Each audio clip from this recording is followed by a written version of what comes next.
He may go. Lad McConkey. Touchdown, Georgia. Welcome to Sikkim 365 Radio. And Johnson will get the handoff, running straight ahead to his own 30, 35. Johnson wide to the right to the 40. Johnson hits the 50-yard line. He's at the Indiana 40. Cuts back to the middle behind blockers to the 30. Johnson weaves his way to the 20 of Indiana. Behind blockers to the 10 and into the end zone goes Xavier Johnson. 71 yards to the house. Sikkim 365 Radio is presented by IdealMRI.com. High-quality MRIs for $497 or less. IdealMRI.com. Your health is important, so is your budget. Texas brings pressure. Duggan backpedals, lofts to the end zone. Wide open. Johnson, touchdown. A confused Texas secondary left the elite receiver wide open. 31-yard strike. Sikkim 365 Radio is also brought to you by Texas Farm Bureau Insurance, protecting Texans since 1952. Two tight ends, two wideouts. Touchdown, Wolverines. Have you subscribed to our YouTube channel? Search 365 Sports on YouTube. Brought to you by TFNB, your bank for life. And Phil Baffa to the left side. Big fella, open field 20. He'll ride the block to the 5 and reach for the end zone. Here's David Smoak and Paul Catalina. And good afternoon on a gorgeous Wednesday in Central Texas or wherever you are from coast to coast. 365 Sports, the latest college football standings released, and really hardly any change whatsoever. We'll get into that. Craig is out today, back hopefully tomorrow. And Paul Catalina, I'm David Smoak, behind the scenes, Emery, Jack, Jacob, and also Garrett. We will hear from David Teal. He writes for the Richmond Times-Dispatch, Virginia, and the tragedy overnight on Sunday into Monday and even into this week, and news on their football game coming up. He will join us to discuss the coverage of the tragedy in Charlottesville, and he has written quite a bit about it. Sonny Dykes, unbeaten TCU, number 4 in the country of the college football standings, perhaps the coach of the year, depending on who you ask. Sonny Dykes will join us today live at 4:30, TCU coach. We'll also check in with Sam Houston State's Casey Keeler. Interesting story with them behind what they had to do as they make the transition from where they are, FCS to FBS, and how they decided to work their roster and redshirting. That's coming up in the 5 o'clock hour. John Machota, Paul's Top 5, and today we take you up until 6 o'clock. All right, Paul, very, very, very little movement among the top 10. Almost identical. Utah moved up more than anybody, up to number 10, but everything else seems to be about the same. Yeah, and, no offense to anybody who's below the top 10, but there's really only 9 schools or so, or 9 scenarios that you can see going in. So there's plenty of people that, aren't involved in this. So I don't, I personally, like when I hear somebody say, like, hey, we're 18th in the CFP rankings. So, I mean, like, what does that mean? That means you're going to maybe get a better bowl game than if you weren't, but at the end of it, you're still not in the CFP. So the top 4 is what matters, and the ones immediately after them are what matters. And that hasn't changed, and nothing's happened to make it change, particularly the top 4, which is the only thing that really matters. And the only thing that's going to happen outside of upsets for Georgia and Tennessee in the next, or Georgia and TCU in the next couple weeks, will be the result of the Ohio State-Michigan game. And if it's like last year, where Michigan blew out Ohio State, then things get a little wonky. But if it's a nip and tuck game and pretty much I think what we all expect it to be, then it could get pretty interesting. Well, then it gums up everything, right? Yeah. Because then you could have, a conference champion, say TCU and Georgia finish undefeated. This is one of the many scenarios that can happen. TCU and Georgia finish undefeated and both win their conferences.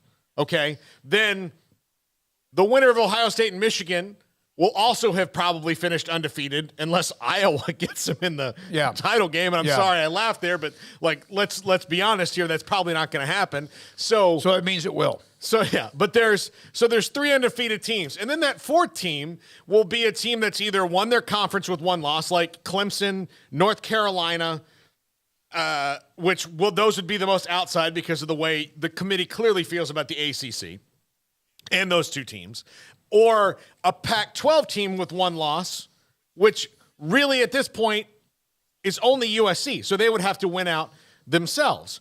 Or a team, the Pac-12 champion with 1 loss, which would be USC. Then you have to get into if they run the table. If they run the table. Right. Then you get into the fact of, okay, now you've got Tennessee and the Ohio State-Michigan loser, who will both have 1 loss but not have played in their conference title game, which I don't think is much of a hindrance when it comes to those 2 conferences, even though it probably should be when you're comparing everyone's resume. Well, the SEC's had that happen before, and actually one time I think it was Alabama got back in, even though they didn't play in the championship game, and they won the whole thing. Ohio State, remember, wasn't there a year? Was there a year? Well, it wasn't 14 because they beat the hell out of Wisconsin for the Big Ten title. But yeah, there does seem to be.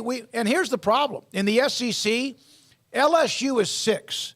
We know they're as hot as anybody in college football. But the team in front of them is Tennessee, who boat raced them. Boat raced them. And Tennessee's not going to play, well, they beat Alabama by 3, right? Yeah. And boat raced LSU. To me, if you're Alabama, you're done, even though you're at number 8. Although, who knows, there's scenarios if all hell breaks loose. But what is LSU's chance when one of the teams in front of them, who should win their last 2 games, and not play in the conference title game, how can LSU get ahead of Tennessee in any way, shape, or form when Tennessee blew their doors off earlier in the year? And it wasn't like 8-9 weeks ago. They beat them badly. So that's got to be something. Right now, LSU just wants to keep winning. So how does Tennessee can LSU bypass Tennessee if they get to the championship game, beat Georgia, but the team in front of them that's beaten them badly doesn't play in the conference championship game? Yeah, see, that's another interesting scenario there because LSU will have 2 losses and they've got a great ranking right now. I just kind of feel like they're setting LSU up to be 5th. Like at the end of this thing, LSU could be 5th or 6th to be like, oh, had you only not lost that first one. Had you only not lost the first one. The Florida State game, which was a crazy ending. Yeah, and you only not lost a game. But they got blown. It's not like Alabama, and Alabama's lost twice. And both times it was on basically the last play of the game. LSU's lost twice. Last play of the game, the muffed extra point, was that what it was against FSU? And they got blown out by Tennessee. And I don't know how you separate that.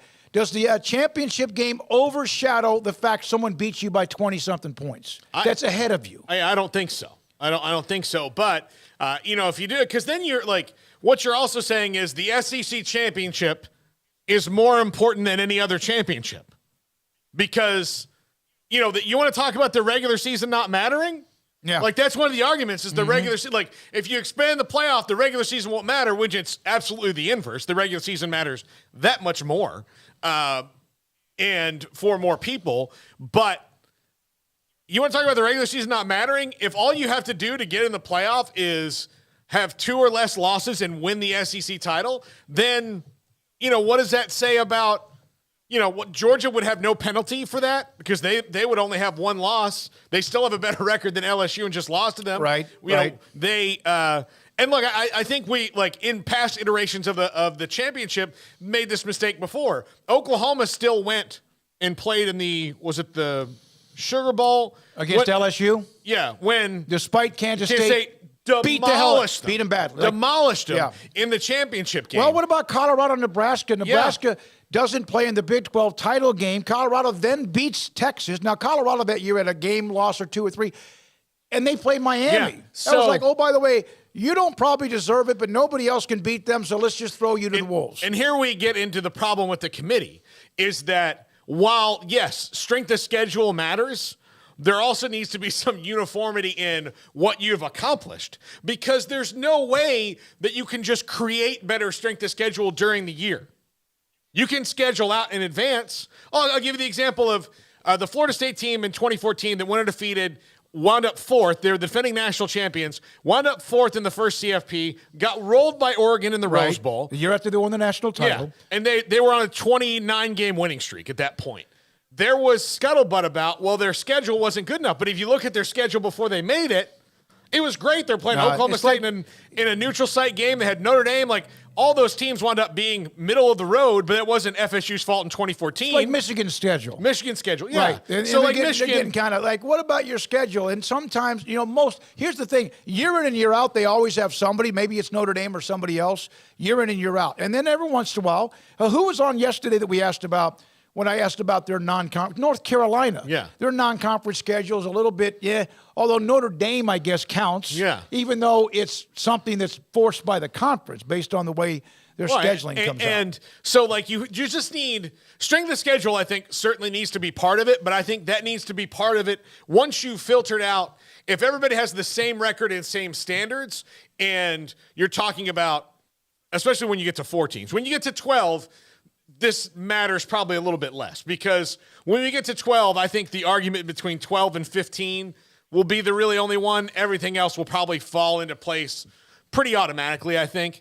But and there won't be much need for consternation, because you'll know who the 10 or 11 best teams are. That 12th team might be the one that's, oh my God. But I think that if you are all 12-1 and won your conferences, it's hard to argue that.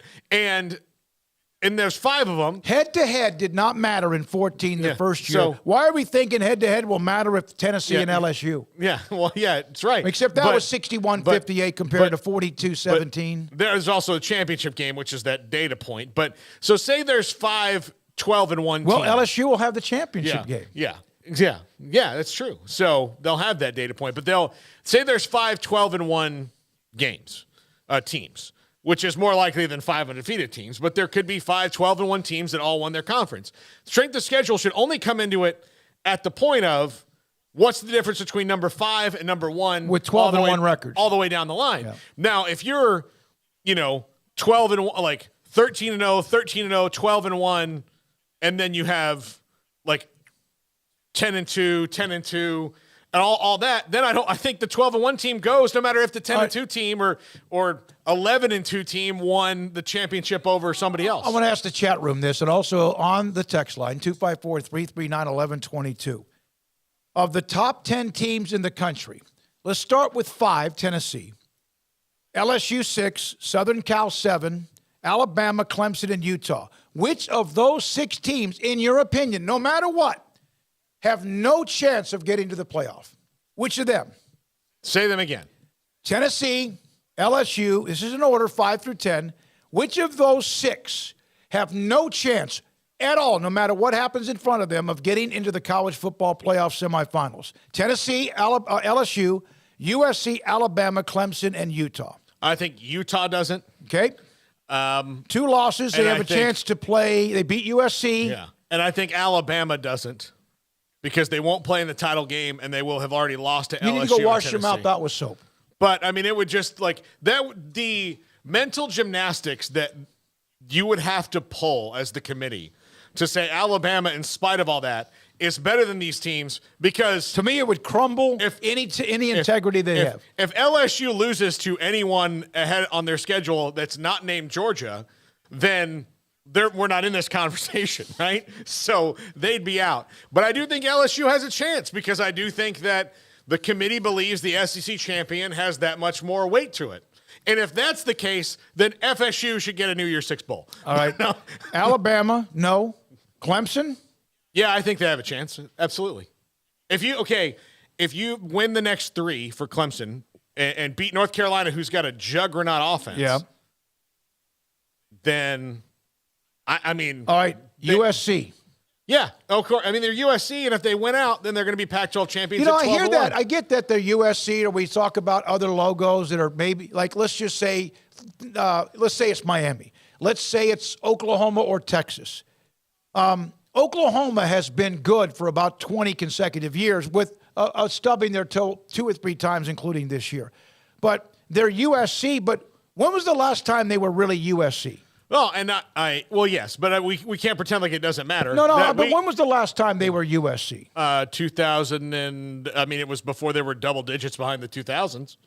So they had the 04 national 3-4, and then lost to Texas in 05. But look, if they win out, it will be over UCLA, Notre Dame, and then whoever they do wind up playing in the Pac-12 championship game. Which could be a rematch with Utah. Yeah. And maybe avenge a loss or wipe out a loss, which was 43-42. Yeah, and by the way, Boo Corrigan, your best buddy. So last night he was talking about the game with USC's one of their loss. Was a very emotional, he got it. He kind of tried to massage, and it was a tough loss. Utah went for 2. They made it. It was a great game. It's been one of like 25 of these this year. But he was massaging their loss. You see them massage some losses, and he's right. It was a very emotional on-the-road game. But you don't always see him do that when somebody else loses. It's like, they lost. Yeah, well, and TCU will have a problem because the rest of their schedule is a 6-5 team right now. Absolutely, or a 6-4. So I'm sorry, they're 6-4 right now. Is a 6-4 team, and then who do they play? They play Iowa State. So who's right now under 500. Yeah, they have no excuses. So if they lose, but at TCU lost last week to Texas, that one might have gotten massaged a little bit more. And it did because they also beat Texas. By beating them, even though they're 6-4 now. That kind of counted more than when they won a game against somebody else. So far, it appears to be this year. And except Oklahoma State, and then of course, and the way they came back to beat Kansas State too, and boat raced Oklahoma. Yeah, the TCU Kansas State rematch, if it does in fact happen, which it's certainly on the tracks to right now, will be really interesting for the committee to mull over as well because if TCU loses that game, they're obviously out, but if Georgia loses the game to LSU, shouldn't the same consideration be put on them? No, they should. That's the thing. I do think that. Yep. But I don't. A lot of these things we say are could happen, aren't going to happen. And Garrett, I know it would bring you great joy if LSU beat Georgia. But as good as they've played, where LSU has lost this year, I would say the 2 teams that have beaten them, and the team that they had the hardest time beating outside of that were the 3 deepest teams that they've played, and getting deeper as it went down the line in Florida State, Tennessee, and then Alabama. And Georgia is deeper than all of them. They are, but I don't see a way that you could really justify LSU getting into the CFP. And I'm a fan. Even if they beat Georgia, how do you reconcile the loss to Tennessee, like you mentioned, Smokey, the loss to Tennessee? There's just too many factors now, if there. Tennessee was 17th, right, or 12th, well, that's different. But they're right there in the middle of it. Beat Alabama, beat LSU badly. Yeah, what's Tennessee's only loss? Georgia. And so their loss is to the number 1 overall team. LSU's loss is to a team right in front of them. Mm-hmm. Okay, the number 5 team or whatever it is. But then there's that Florida State hickey, even though it was a bizarre ending to that game. All right, the chat room's going on. I'm going to read some of those today. Appreciate your time. Every day, 3 to 6 right here on 365 Sports. And we try to bring you what we can. We wide open here in the first hour. We've tried to do that a little bit more as with the playoffs are getting closer. You can see the light at the end of the tunnel. And so let's do this. Let's break here. And when we come back, I'm going to read some of, if you have a comment or you want to refresh whatever you said earlier, a comment about the college football playoffs, the release of the standing. We're not arguing. The first week, we're like, oh, my God, and we always do this. We jump over the cliff into nothing except death. Because we look at that first one, and Craig has said this, and Paul has said this, and I've said that, and others. I'm not going to overreact to the first week, but then you always see the hypocrisy. I'm not arguing really with any of the top 7, 8, 9, 10, 12. It doesn't matter to me. I'm not arguing because nothing really happened other than a team, Alabama, Clemson, moving up a notch, and Utah moved up 3. Oregon dropped 6. UCLA dropped 4. Washington went up 8. But what we always try to look at is why is Oklahoma State 22? Or why is X, Y, and Z all of a sudden in at 24? Remember the SEC, 3 weeks in a row, it seemed like. Whether it was Kentucky or South Carolina one year, one game. Why are they putting them in there? Are they trying to help paint a better picture for somebody in the top 5, 6, or 7? If putting Oklahoma State in, then that would help use that helps TCU. Yes, it should. And it should. So, hey, if we're going to say that about the SEC, well, and by the way, that could be protecting TCU. I doubt it, but it could be. But if you want to go into, tragic things that have befallen a program and say why they're not at full strength and why they're better than their record may indicate, everybody being hurt at once and not being able to practice, hold regular practices. They were I think they had one real practice that week before they lost to Kansas State. Oklahoma State had one real. They were trying to do it different to keep everybody healthy. And we're not taking that away from K-State because they beat the living hell out of Oklahoma State. But if you I'm just doing committee logic here, right? When they say, well, Bright, did you just say logic in the committee? But that's their. Yeah. I know. Alabama's lost or near loss to A&M isn't that bad because Bryce Young didn't play. All right, I'll see your Bryce Young and raise you everybody. Yeah. All right. So Mike Games did put this out there. I'm going to say this one and we'll break and come back with a lot of your chat. And again, let's focus on the college football playoff standings. Anything in particular that kind of jumped out at you? I don't think there's really much argument. There could be if you're a fan of a certain team, and I get it. From Mike, by the way, this morning ESPN showed how disgusting they are. He brought up a couple of names of hosts on the show in the morning, saying that if TCU goes unbeaten, they should still saying if TCU goes unbeaten, they should still not be in the playoff. Listen, clicks and views, we get them. We don't wake up in the morning and go, hey, what can we talk about today to get clicks and views? I think sometimes you may think that based on the replays and the messages in some of the replays. I promise you, when Craig's here, he's out today. When Paul's here, if I'm here, we might say something on occasion that's maybe outlandish or controversial. It's not to get a reaction from you. It's just that either we're that stupid or we really believe. No, we believe in what we're saying. So there's a little bit of that going on. And it might be that those people truly believe that's just who they are, and that's fine. I said, why would ESPN want to hurt a Big 12 team? Well, because they have a bigger relationship with the SEC and also with the ACC because they have actual networks with them. I went back and read the comment. Okay, one of the guys is paid to do exactly that.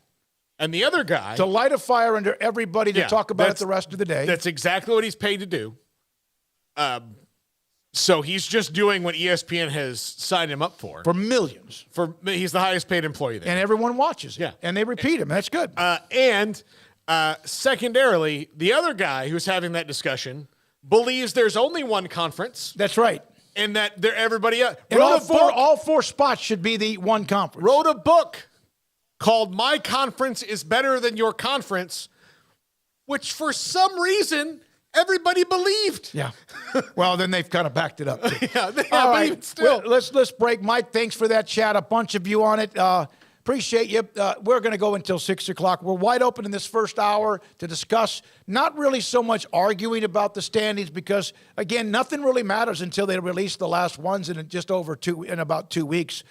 So we'll discuss that with you. Take your chat room. We'll get to the text line as well. That's 254-339-1122. Sonny Dykes, speaking of TCU, Sonny Dykes joins us today live at 4:30, the TCU football coach of the Unbeaten Frogs, and this is 365 Sports. Waco Regional Tennis and Fitness on Lakeshore Drive in Waco, where I start every day, most every day. Even if it's not a day where I have a long time to work out, I'm going to run a couple of miles. Or I'm going to do something cardio. Probably more cardio than I do anything weights because I've never really, my shoulders are still at times a little bit of a problem, even though I had rotator cuff surgery in 2015, which is the best thing I did other than having LASIX back in 2004. But start the day. Even though it would have been easy, I had a doctor's appointment earlier today. It would have been easy for me to go, I can't do that today. I got a doctor's appointment at 8:30, got to be there at 8:15, check in and all that. Nope, I just got up an hour earlier and did what I do. And I have told this story, and I'll tell it again because some of you are new. You've not heard this, and I'll do it as quickly as I can.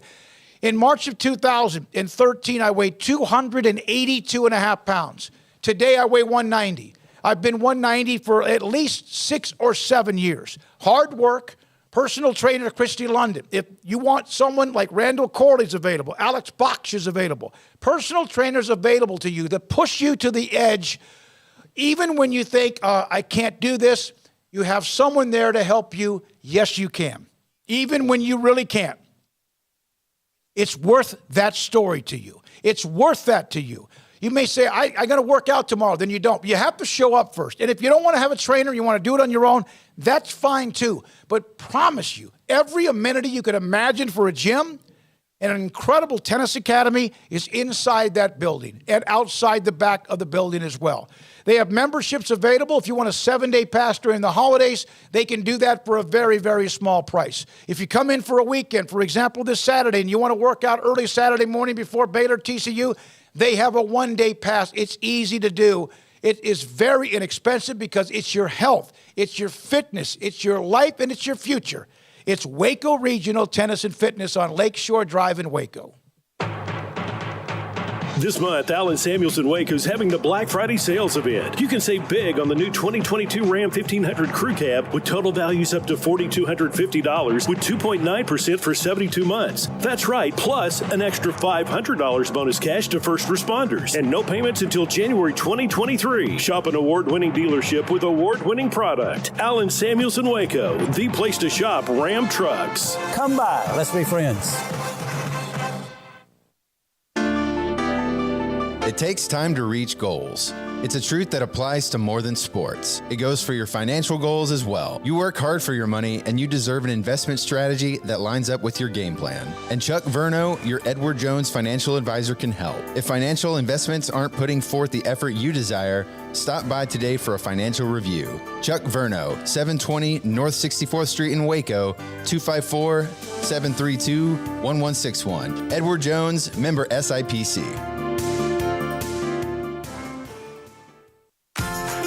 Automatic Chef Canteen is a full-service micro-market vending and office coffee provider with state-of-the-art vending equipment, a wide variety of products, and offering custom-fitted micro-market vending office coffee solutions for your employee break room. You want a full break room solution and a workplace oasis? Well, Automatic Chef Canteen, locally owned and operated for over 50 years in Central Texas, also includes in-house mechanics on call 24/7 for fast, reliable service and maintenance. Automatic Chef Canteen, 6900 Imperial Drive in Waco, or online at automaticchefcanteen.com.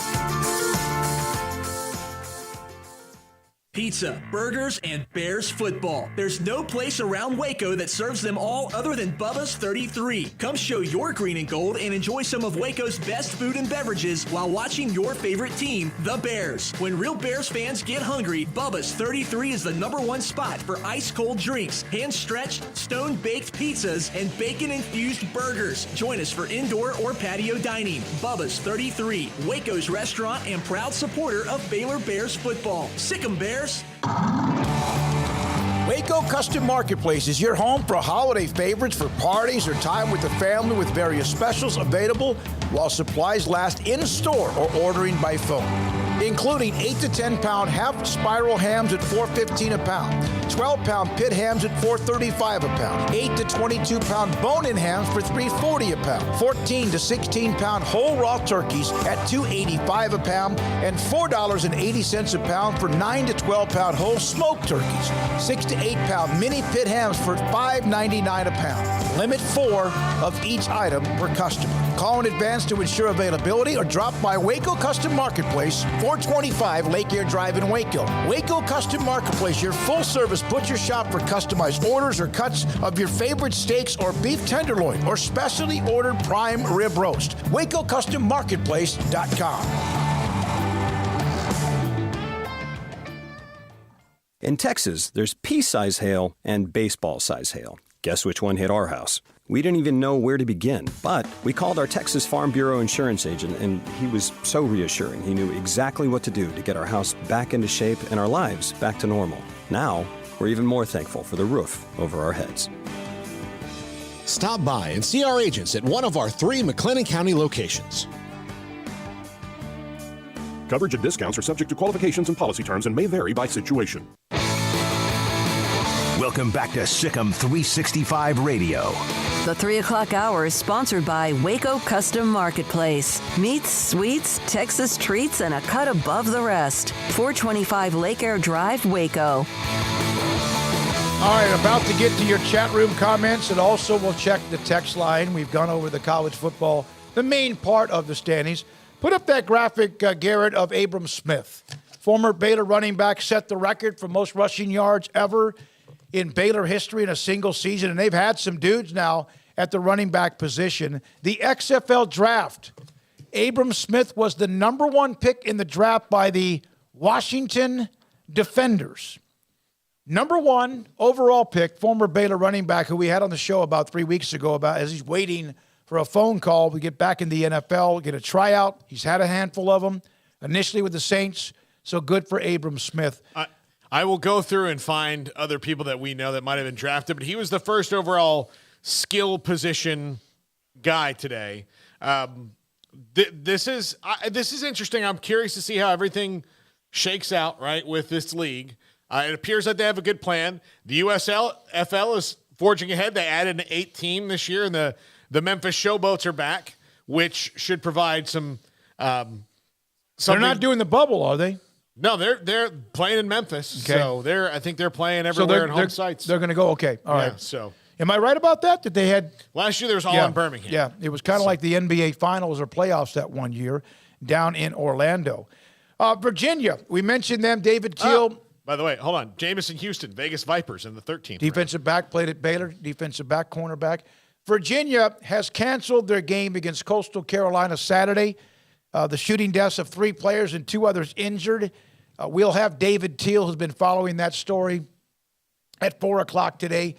Now, Baylor men's basketball is supposed to play Virginia men's basketball, the Cavaliers and the Bears in Vegas on Friday. And as of now, Mack Rhodes even said yesterday, as of now, that game appears to still be on. So, but they're not going to play football, the Coastal Carolina game, which would have been a pretty entertaining game, Coastal Carolina. In fact, I've reached out to them that get Jamie Chadwell on the show at some point. The Bronco Nagurski Award. 4 finalists. Paul, did you vote for this one? Yes, I did. Will Anderson. Yeah, he was one of my finalists. He was. He was. Now, he wasn't the first finalist I put on. Okay, well, I don't think it mattered. I just lost these. Kalijah Cansey from Pitt. Yeah, he's pretty darn good. Chris Smith, Georgia safety. Yeah. And Tuipulotu of USC. Now, I think I had him on there. You know, even though he missed a lot of games, do you know who the best defensive lineman in America is? Is Jalen Carter at Georgia. Yeah. So that was kind of one you had to think about. I might have had Will Anderson at 4. Doesn't matter. It's just to get to the semifinals, and now eventually they'll have the vote and release who wins that award. That was hard because Will Anderson, I think he has 6-7 sacks. He had one big moment against Texas, and actually Texas still kicked a field goal. It was kind of last year I was like he could have won the Heisman Trophy. Yeah, I think so. I think this year part of the thing is they're also defending him a lot differently or blocking him a lot differently. They're not. How can they block him? He's offsides all the time. Yeah, but that's the other thing that's happened to Will Anderson is that Alabama's had so many penalties on defense. There are games where you would think he would have these big moments where the penalties rendered them useless, like LSU. You know, you get an offsides, the next play is usually not good for you. So yeah, so that's something that's going on, and a couple of college football notes. Do a couple more draft. We got to get. I told everyone when we get to the chat room, we're going to do it. Yeah. The DC Defenders also took Katie Cannon from Baylor. Wow, he's been out of football a while. Yeah. Puka Williams from Kansas. You'll remember Puka. Yeah, exciting running back. Let's see. I'm still going through. I just saw that one there. So there's Raleigh Tejada was drafted by the Houston Roughnecks. Oh, what a great story. And Charleston Rambo of Oklahoma and Miami was drafted by the Orlando Guardians. I'm not seeing any other familiar names. There's familiar names all over these things, depending on what school you went to or who you like. And T.J. Vasher from Texas. He's Texas, right? Or is he Texas Tech? T.J. Vasher was Texas Tech. Texas Tech, sorry. There was Nathan Vasher was Texas. He was at UT. I covered him in high school at Texarkana. But San Antonio Brahmas took T.J. Vasher. And that is all I see right now. Let's go to the chat room and kind of save up anybody else. Paxton, Smoak, I like the 8. I like 8 the best as far as the playoff number, not 12. Somebody asked earlier about what we liked. I just wanted expansion from 4. If it would have stopped at 8, I would have been fine with that because remember, there was none. There was bowl games, and that was it. There was the BCS, and that was okay, better than bowl games. But no one's ever going to be happy. It's like the NCAA tournament, even though they went to 68. What about the team that didn't get into the play-in games as well? Here's what I think about 8 to 12. 12 is the only way that you can get in a non-Power 5 team. Cincinnati. Yeah, like the only way that you can guarantee that every year one of those teams, like a Cincinnati, like a maybe this year would be Tulane, or UCF, or like a UCF a couple years ago, like Tulane when they went undefeated under Tommy Bowden, right? Yep. So like all those teams that have not gotten a chance to show what they can do. The Hawaii team that was 13-0, right? That they weren't they got in a bowl game, but they didn't, they wouldn't have been in the national championship discussion. The only way they can prove that they are or aren't on that level is to get in. And if you give them any reason to leave them out, because again, people in the club don't want, this is not a public golf course. This is, if you're not in the club, and I know some lose your mind when we say this about in the club, blue bloods, whatever. If you're not in the club, you have to be almost flawless. And if you're not flawless, there better be a really good reason that you weren't. Yeah. And then even then, you got to validate it, not the year you were flawless, but maybe the next year. And then they're looked at a little bit differently. It is harder to get into the college football elite club than it is to get a tee time at Augusta National. No, it's not. So it's close, but they have similar standards. From Paxton, by the way, TCU's a 2.5-point pick right now against Baylor. That doesn't surprise me. From Ninja Danny, LSU and Alabama cannot get in based on this. I asked you who's out because of their 2 losses. Patrick, Utah, Alabama, Clemson out in his opinion, no matter what. From Kayizu. I hope I got that right. Alabama says no way they can get to the title game. Tennessee's not going to be in the title game. Yeah. But they have the 1 loss compared to the 2. From Mike, USC, Utah have no chance. From Paxton, Clemson has the best chance among the ones that were not in the top 5. Bama has no shot barring 2007 level chaos. P. Crawley, 5-13, Utah and Alabama. These are ones who don't have a chance, according to these viewers. From Daniel, Alabama, Tennessee. Even if Georgia loses to LSU, Tennessee is out. From UCF Realist, committee member used common opponent of Louisville to justify Florida State over UCF. Yet common opponent of Tulane comparing UCF and Kansas State not applied. KSU, Kansas State, still ranked higher than UCF. Yeah, you can. I'm glad you put that up there. I didn't pay attention to that part of it. I kind of don't listen to that guy. I read the transcript a little bit. I might have missed that part. Yeah, but look, Florida State had an impressive comeback win over what was a very moribund Louisville team at the time, and then UCF lost to them. I don't know, in those are back-to-back weeks, whatever that was. I can't remember which came first, the chicken or the egg on that one. But the I don't think losing or beating Louisville by a little bit at this point should not be your measuring stick on anything. UCF Realist, UCF has wins over 2 ranked opponents in the last 3 weeks of the standings, and that's completely ignored by the committee. Yeah. Well, yeah, it might be. By the way, back to the XFL draft. The Vegas Vipers, we mentioned them yesterday, Jalen McClendon, former Baylor quarterback. Yep. John Lovett, former Baylor running back. They're also former Penn State running back too. Yeah, Martavis Bryant. Remember him, the former Steeler who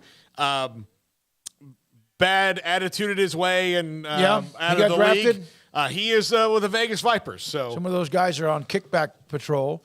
Paxton, just for the hell of it, he's a big Horns fan. Damn it, Texas. Let's see here. I hope I can get Kai Zoo. Can't remember if you two are in favor of the expanded playoffs to 12 teams. For me, wish they had it this year. Yeah, this year would be fun. I'm all for it. Yeah, I am too. Like I said, I want 8 or more. And I was surprised they jumped straight to 12. But that, like Paul mentioned, gives some people a chance to be included and feel like they have hope. Well, the group of 5 does have some power in approving it because of all, like they're not as much as the, Autonomy 5 and all that. Right. But in order to make sure that the thing really expanded and you got all the support that you needed, they were probably not going to completely fully support Nate, because they would have had to convince themselves, like, oh yeah, we'll be, if Cincinnati does that again, or like, of course they'll be in the Big 12, but like, oh, if North Texas goes 13-0, they'll be 8th. And then you'd have to be like, will they? Yeah. Will they? And because of how it goes. So if you go to 12, then you're definitely going to get 1. And then there might be some crazy years where you might get 2 in. Yeah, no, if in fact, again, they almost have to be flawless, but they do have a chance. UCF realist, again, he's hot today. I love it. Go Knights. UCF got 0 credit for going on the road and beating number 17 Tulane, at least from the committee perhaps, but we were all over that ourselves. Let's see here. What if, this is complicated, what if Ohio State, Georgia, TCU, and USC lose? Well, I hope they all do. And I didn't say that because all the fan bases will lose their mind. I want chaos. I want chaos. Oregon State should be ranked above Oklahoma State. That's from Clint. Yeah, Oklahoma State snuck back in.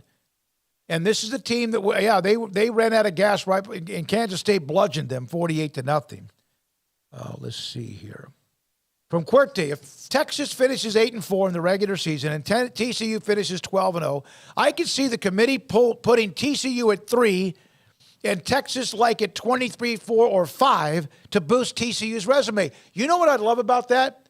What would I love about that? It would be somebody other than the SEC or Big Ten. It would shut us up, and it would give us an example that they would do that for maybe somebody else besides another conference or two. And that's not whining. That's just, that would sure help if in fact that was to happen. Thank you, Querte, for that one. From Red Wine, having a championship game in a conference where everyone plays everyone is not retarded. Is not smart. It's some sort of mental defect. Wow. Red Wine going heavy into that one. When in the Big 12, you saw him, I tried to catch that, Garrett. Be careful with that. No matter what. When the Big 12 decided they were going to become a thing, Tom Osborne, who at the time they were running college football, warned the conference, be careful what we get here, no matter the money, which of course then that's like, again, the money matters, because it's going to come back to haunt you. It did in 96. It did in 98. 2 of the first 3 years in existence, they had teams got knocked out of the national championship. But you know what? They lost. Oklahoma almost did. Nebraska almost did. But they still had a chance to get to the postseason or a championship game, and then they couldn't take care of their business. So it's been good and it's been bad. Has somebody ever won the Big 12 championship game and it vaulted them from outside the pack into the national championship game? No. Because Texas in 2009 was a fantastic football team. They beat Nebraska in that Ndamukong Suh game. They were in it anyway had they not played the game. Yeah. And there may be another example. But if you think about the Big 12 champions all leading up to that, you either were already going, because there's only 2 teams. So, when it was Oklahoma and LSU, they were already going. They're already going. And then when Texas, Oklahoma in 08 was the disastrous BCS or whatever it was, 07. I think it was 08. That was the one that came down to decimal points, and there was that big cat fight, OU, Texas, and Texas Tech. And then, of course, remember, they eliminated the game. They eventually eliminated the game for several years. I'm trying to think of a team that won the Big 12 that vaulted them into the championship game, not just validated them. Texas knocked out Nebraska. In 96. 97, Nebraska won big. They were number 1. A&M knocked out K-State. 2. Yep. So 99, Nebraska won the Big 12 championship, and they were just outside the bubble. It almost did, but it didn't. 2000, Oklahoma won the Big 12 title, and they were number 1 in the country and beat Florida State for the national title. Yeah, but that didn't vault them over like 2 or 3 other teams. Well, it's Nebraska, because 99 was Florida State and Virginia Tech. Right, and Nebraska had lost to Texas in Austin and then crushed A&M. I think it was A&M in the championship game. Virginia Tech and FSU were both undefeated. No, they didn't play in the championship game.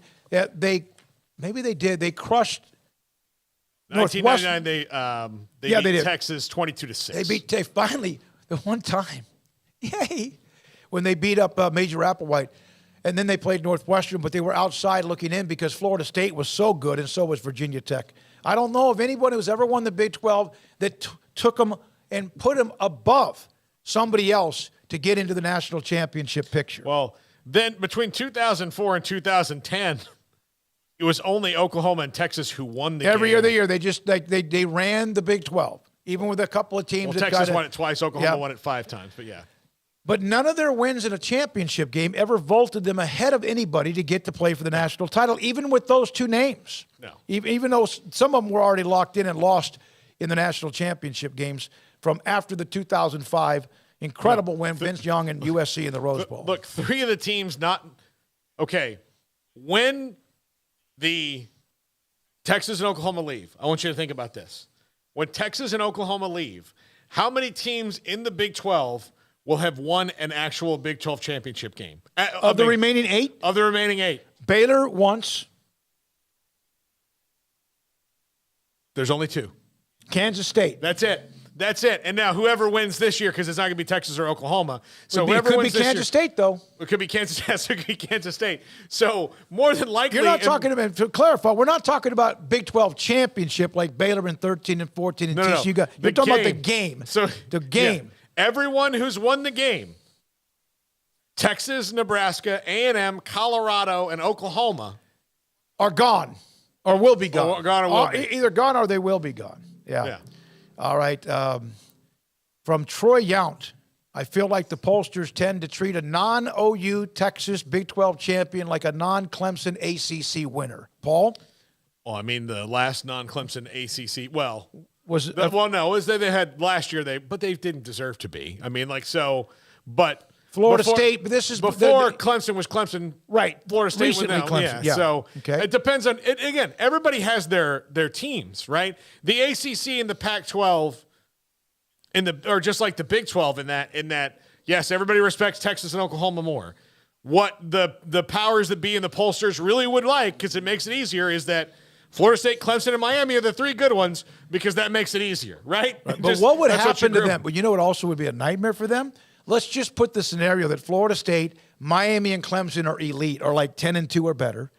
Texas and Oklahoma, 10-2 or better. Michigan and Ohio State, maybe Penn State, 10-2 or better. Yeah, USC and Oregon and Washington. SEC with Georgia, Alabama, LSU, 10-2 and better. Then they would have to pick among blue bloods, and that's really even more. That would even be better because even blue blood would go, wait a minute. Yeah.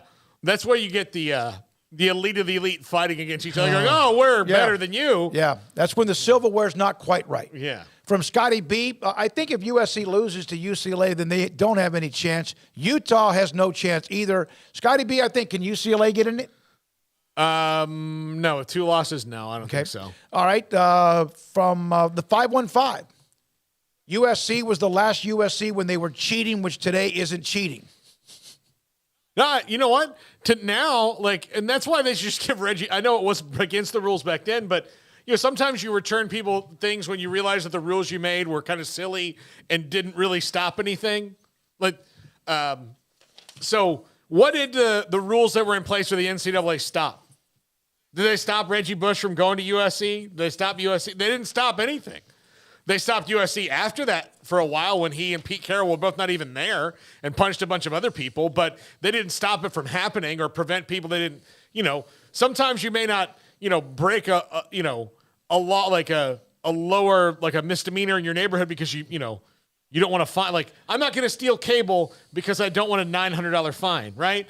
So there's nothing that was in the NCAA that was stopping anybody from really doing anything when they wanted to do it. So they've changed the rule. What Reggie Bush is doing now is exactly what half the people ask for. I'd like a house for my family, and I want a stipend. I want to know who gets the first mansion. If there's an NIL mansion involved. Oh yeah. The other thing, Roger Dodger made the point. They took a loan. It wasn't even a gift. They had to pay it back. That's not even NIL. That's just commerce. From Joel Space Coast Knight, UCF realist doesn't speak for all of us. UCF fans should be happy to be a G5 with 2 losses, still being top 20, and really the driver's seat to play in a January 1st bowl game.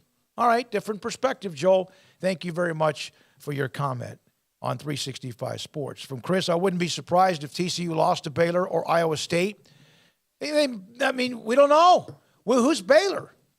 Baylor doesn't know who they are. It doesn't appear as if they do. And then Iowa State, knowing them, it'll be like 22-20 or something like that, one way or the other. But they always, and that loss to Oklahoma State was a tough one. Let's see. From Iowa State is a 1% chance of beating TCU. Baylor, meanwhile, right now is about a 60% chance to beat TCU. Paul, you surprised TCU's only a 2.5-point favorite, even though the game's in Waco? No. I mean, look, even when they've won, it's for the most part, it's been a dogfight. They've had a couple of, curb stompings, but for the most part, it's going to be close. It's a rivalry. Look, it's a rivalry game. Vegas knows this. Maybe people around the country don't quite know. Baylor might not completely embrace it like they should. I think they're starting to. I think the best thing that's going to happen for this rivalry is when Texas leaves, so that the Baylor fans that think Texas is their biggest rival can stop believing that. Okay. And then I think everybody, I think everybody that I can think of, including Oklahoma, probably looks at Texas as their biggest rival because of that's who you want to beat, even though people have been over and over and over and over again the last 10 or 12 years, that's still, it just means, it seems like it, although it's not quite the same, but then you see teams storm the field when they beat them. Yeah. And look, which means a lot of teams have been storming the field. Yeah, Texas can't be everybody's biggest rival. They have their biggest rival is Oklahoma. Their second biggest one is a team they haven't played in 10 years and they're about to go play again. Those entities can't be away from each other. All right, I got a question for you on Baylor and TCU for just their 2.5-point favorites and the comments about the game Saturday. Yes, someone even brought up is that there's a term rivalry because of the Christian deal, although TCU is now they don't even use Texas Christian University. It's the TCU. That's fine. I don't care what you do. I don't care whatever you cling on to or you boast or your mission statement. That's fine. Good for whoever you are. When was the last time, Garrett? How long you been in Waco? Oh, about 30 years. Golly. Yeah. Okay. Paul, you should know this. It jumps out at me and hits me right in the face. When was the last time that Baylor beat TCU when you knew that they shouldn't beat TCU? Never. No. Oh, no. Heisman Trophy.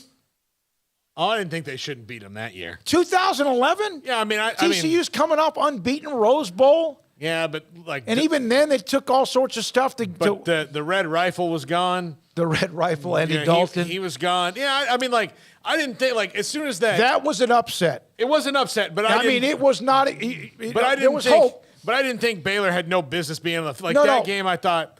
Okay, yeah. Remember how how Oklahoma State this year viewed the Baylor game? Yeah. How BYU viewed the Baylor game. Like Kansas State viewed the Baylor game, right? Yeah.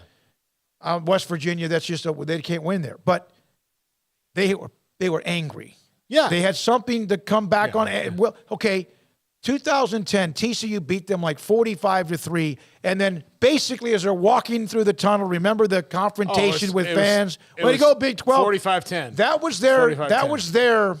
Yeah. That was there, right? Yeah, and then after a game they lost by 35 points, the coach of that team accused them of stealing signs. Stealing the play. Yeah, which is all a part of that game. Not stealing plays and stopping it. Stealing plays and running it, and still getting beat, yeah. I don't know why that's a crime.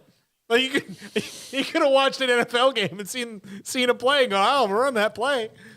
Yeah, but 2011, and if you're a Baylor fan, feed me a year since then where and I'm not talking about maybe a game that was a 2 or 3 point.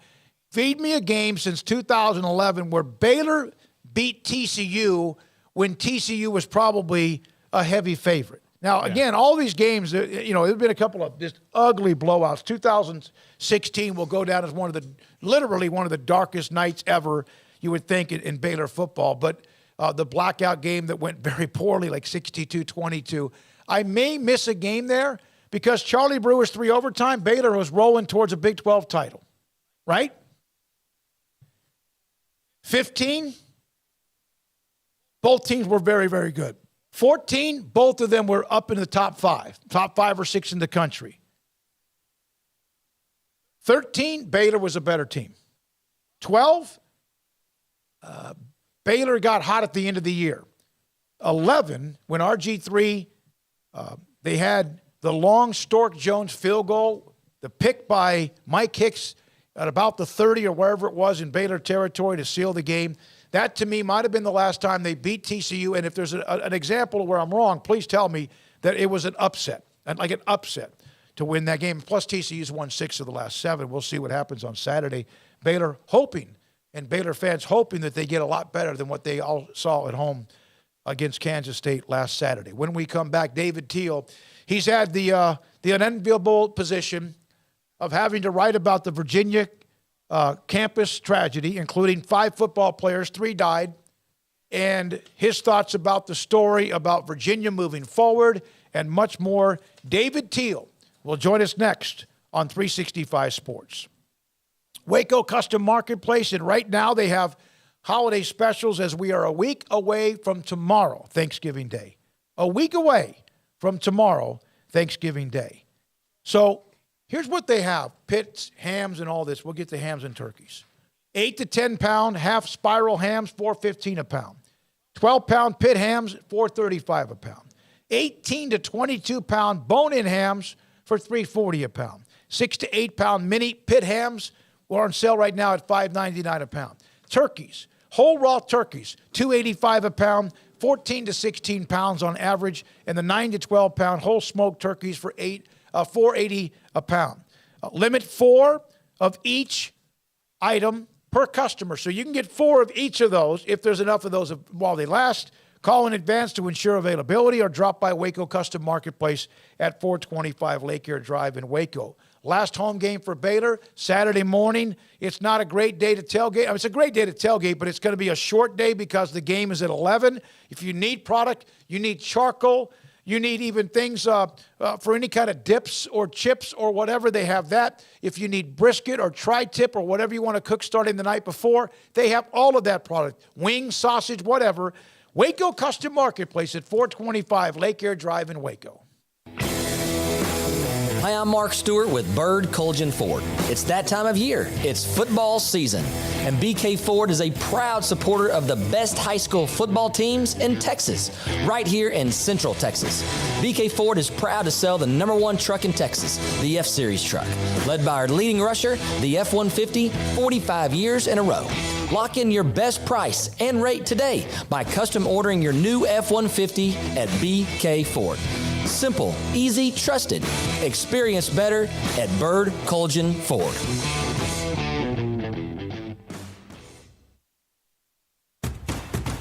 Hey, this is Bryce Petty, former starting quarterback and 2-time Big 12 champion. And I know firsthand the importance of being in top shape both on and off the field. So listen up, men. If you're feeling beat down day in and day out and looking for that high-performance edge that separates the men from the boys, then look no further than the Petty Clinic Low T in Waco. Petty Clinic is a comprehensive men's healthcare clinic with an atmosphere catering to men. Board-certified Dr. Kent Petty has a special interest in offering the highest quality medical care to men of all ages. Some of the services offered include screening and treatment for low testosterone or thyroid, infertility, high blood pressure, diabetes, high cholesterol, sleep apnea, while offering comprehensive wellness exams and complete men's health lab panels. High performance men, remember, it's not just a Petty thing. This is Bryce Petty, encouraging you to reach out and Google search Petty Clinic Low T or go to pettycliniclowt.com and get your complimentary lab screening today.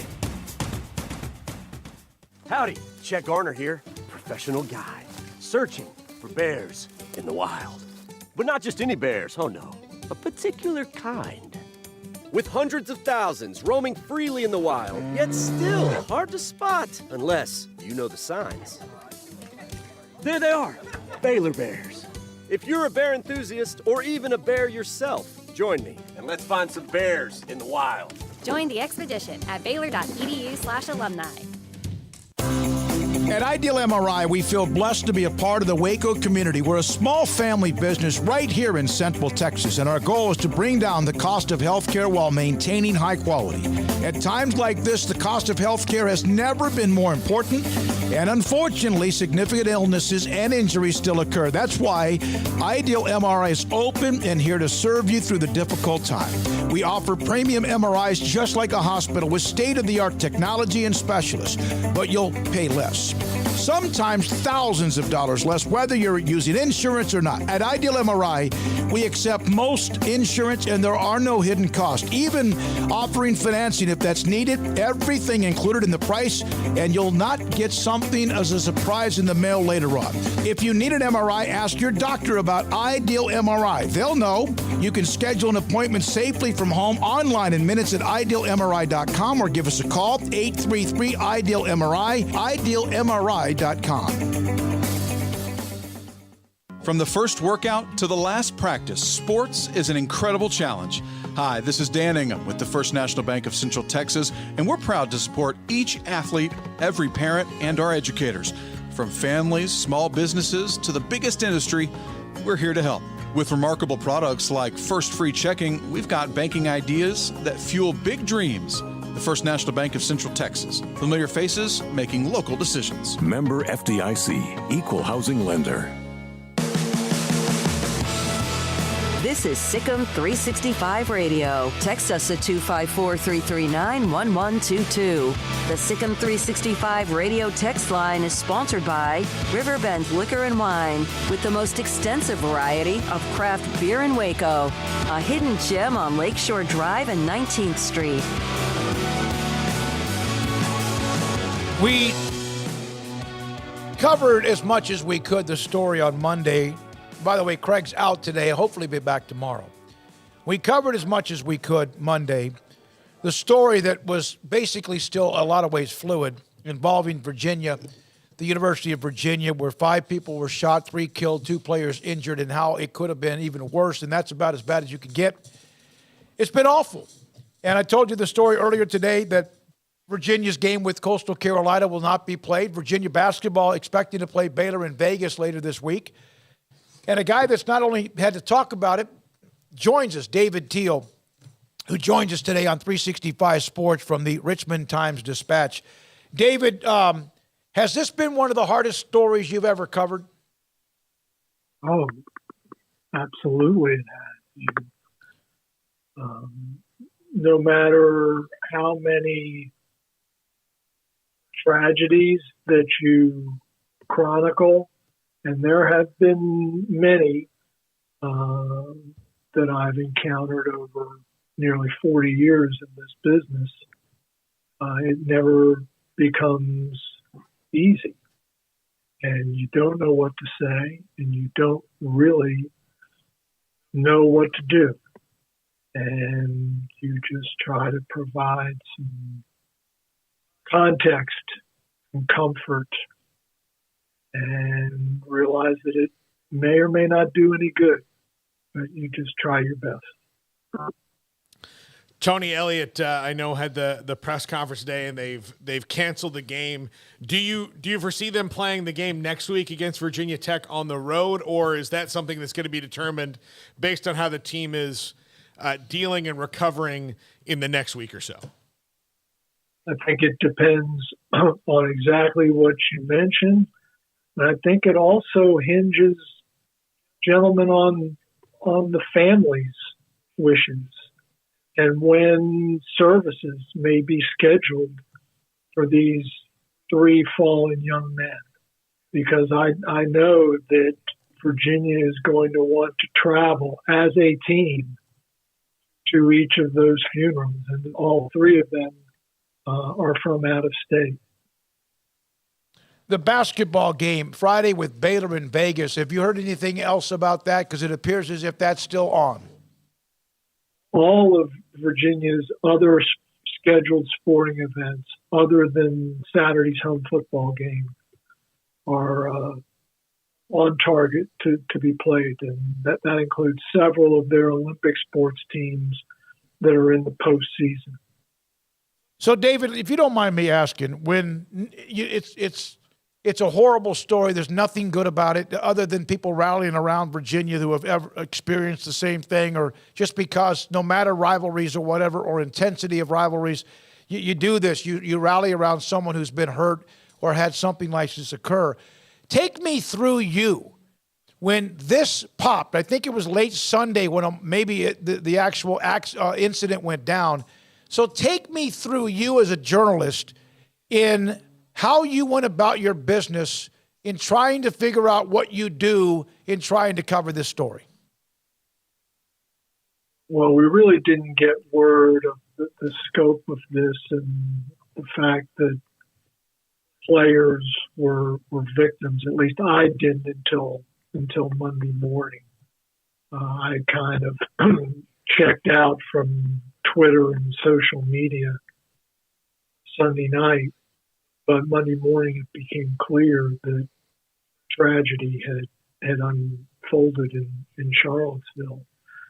And you work with your teammates and you try to uncover the best information that you can without intruding, if that makes sense. Normally, we in the media revel in being intruders. But in cases such as this, I find that I can't take on that role, that I want to make sure that people who are grieving have enough space and privacy. That perhaps is a flaw of mine, but it's just kind of the way that I see it.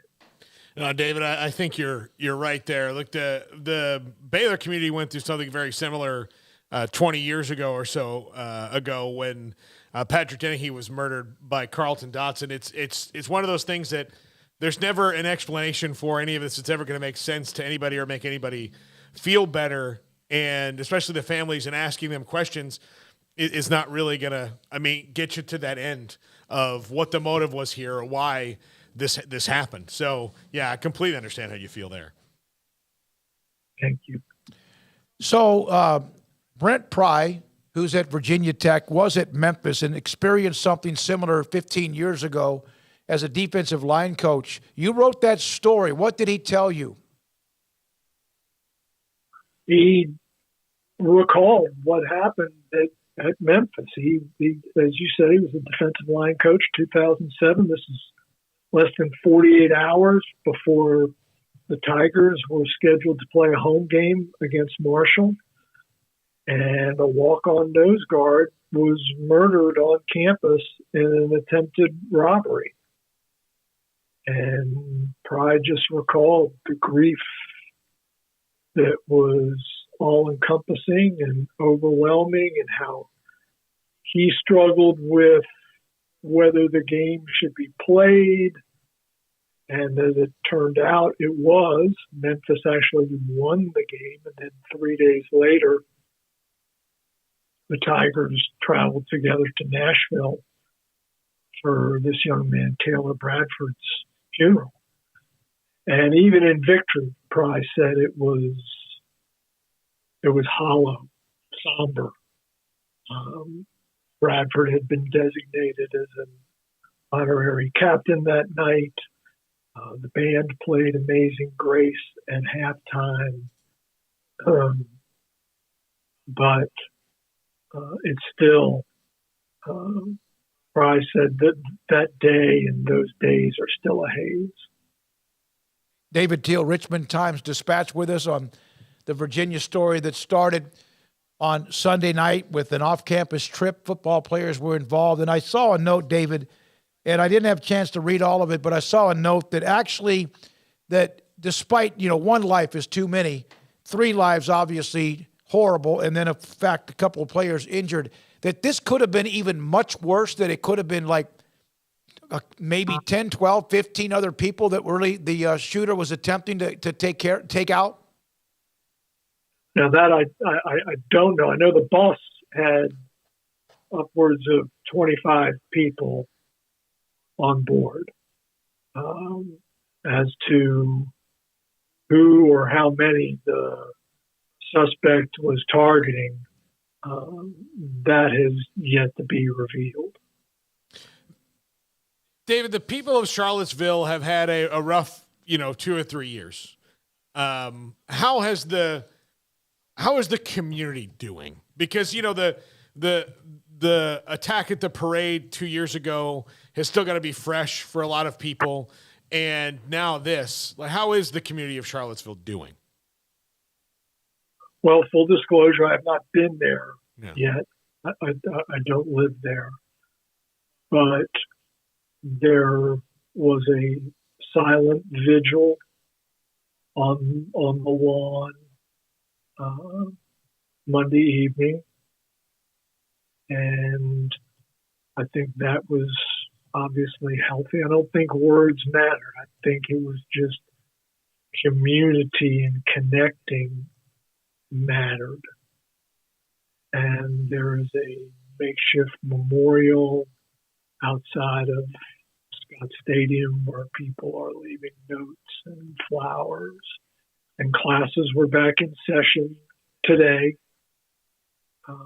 President Jim Ryan opened up his office home to any students who wanted to come in and just be, for lack of better description. So I think the community is doing as well as anyone could hope for. David, my last question for you, and we do appreciate you coming on because I know it's been an incredibly long week and it's not over, far from over. The outpouring of support, we see this, again, I mentioned rivalries and some of them more intense than others, but what you have seen from others rallying around Virginia, what is that said? And also, have you almost been blown away by it? Actually, I'm not surprised because we've seen it so many other times. We've seen it here in the Commonwealth in 2007 when the mass shootings occurred at Virginia Tech. The entire country rallied around Hokie Nation and Blacksburg and the New River Valley. It gives you newfound faith in the human condition. And these things happen, and we have so many questions, and we don't understand, and we never will.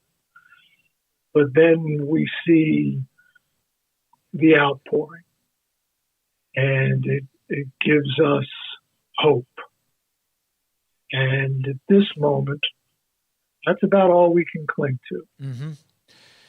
You've done an incredible job. I know others have been involved in the coverage as well, David. We appreciate you. We had you on back when it was something as unimportant as maybe what the ACC's future was, or maybe about Coastal Carolina, and that was the opponent for Virginia this week, or just college football in general, college sports in general.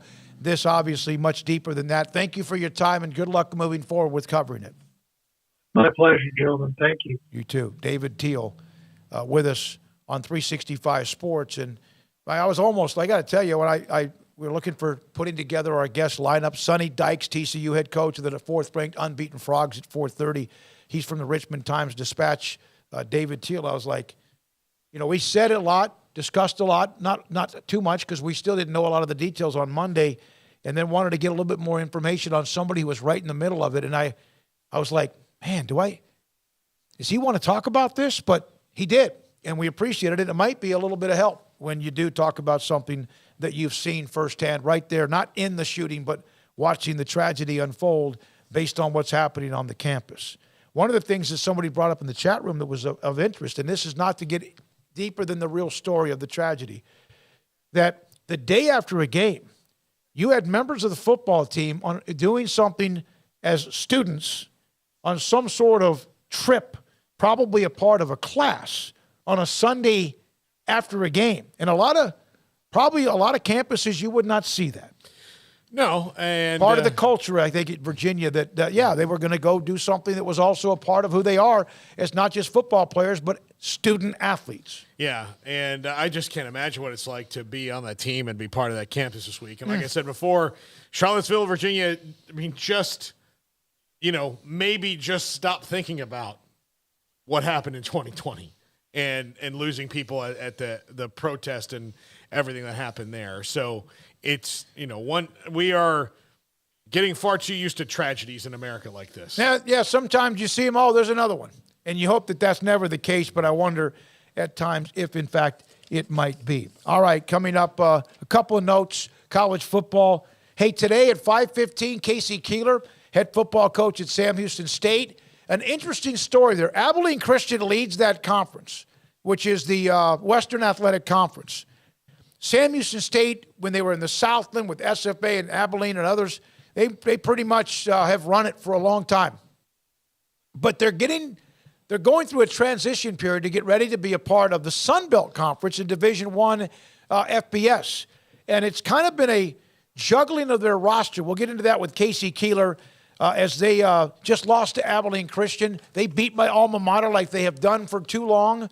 Stephen F. Austin on a last-second play yet again. We'll get into that with Casey Keeler at 5:15, but Sonny Dykes joins us today at 4:30.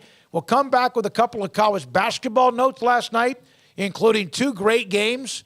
Another one tonight, Gonzaga, Texas. This is 365 Sports. Ideal MRI, idealmri.com in the Central Texas Marketplace, just outside of Waco on I-35 and Highway 6. It's, in fact, I was at the doctor today, just a checkup. And one of the parts of my checkup is I'd gone to Ideal MRI back during the summer to get an MRI on my abdomen. I've had family members who have been hit bad with prostate cancer. And so I was having a checkup, and my doctor at the time this morning mentioned, hey, your MRI looks clean. There's nothing there. It maybe shows an enlarged prostate, which happens. And so the checkup went really well, but I got to monitor things. But the MRI that I got was when I called Dr. Rob Maxey and I said, listen, my two older brothers have been through a lot when it comes to prostate cancer. I'm okay. My numbers are okay, but I'd like to just kind of maybe have a look. And I did, and they did. And he called me that night. He goes, everything's clean. There's no spots. There's nothing that like jumps out at us on the screen. Your abdomen looks very clean. The bone structure, very clean. Your prostate's slightly enlarged, but again, that's normal. But you'd rather it not be. And so that was brought up today in my doctor's appointment and checkup. Ideal MRI, it's not just your maybe rotator cuff, a torn ligament, something that's in your knee or your shoulder or your ankle or somewhere else. It could be that. Getting a look of inside the cavity of your body, inside your abdomen, if there's a concern about something and you want to know or your doctor wants to know. And the best part, $497 every single time or less. Every single time or less at idealmri.com. In our logo and advertising, we say we are people that you can count on. What does that mean? It starts with providing a quality vehicle and quality service at a fair price. But it also means we do what we say we will do, and we treat people fairly with respect. It starts by hiring great people, good local folks who work hard with a caring attitude. Our employees are the real reason we are people that you can count on. Put us to the test and see for yourself that at Richard Carr Motors, we are people you can count on. Let Camille Johnson Realtors guide you seamlessly through the process of buying your dream home or selling your current one. Commercial, farm and ranch, or residential, Camille Johnson Realtors can smoothly and successfully lead you through any transaction. With a team of 28 experienced agents who are excited about serving you, Camille Johnson Realtors services the entire greater Waco area. If you're in the market to buy or sell, contact Camille Johnson Realtors, 104 Midway Center in Woodway, or find them online at www.camillejohnson.com. Camille Johnson Realtors, elegant, charming, warm. Welcome home.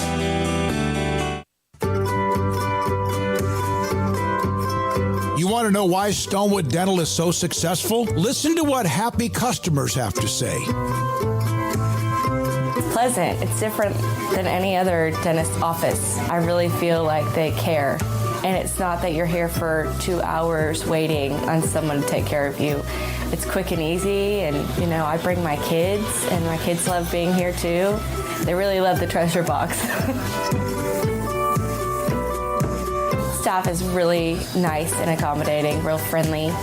You feel more like home. It's not sterile looking. Everybody has their own personalized rooms with decorations and decor, and they'll even have a blanket for you when it's cold.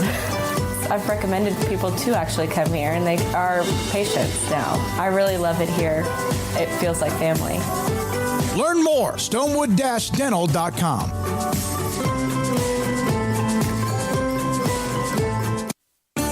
There are 26 letters in the alphabet, over 600,000 words in the dictionary, and just 3 of them said together can change everything.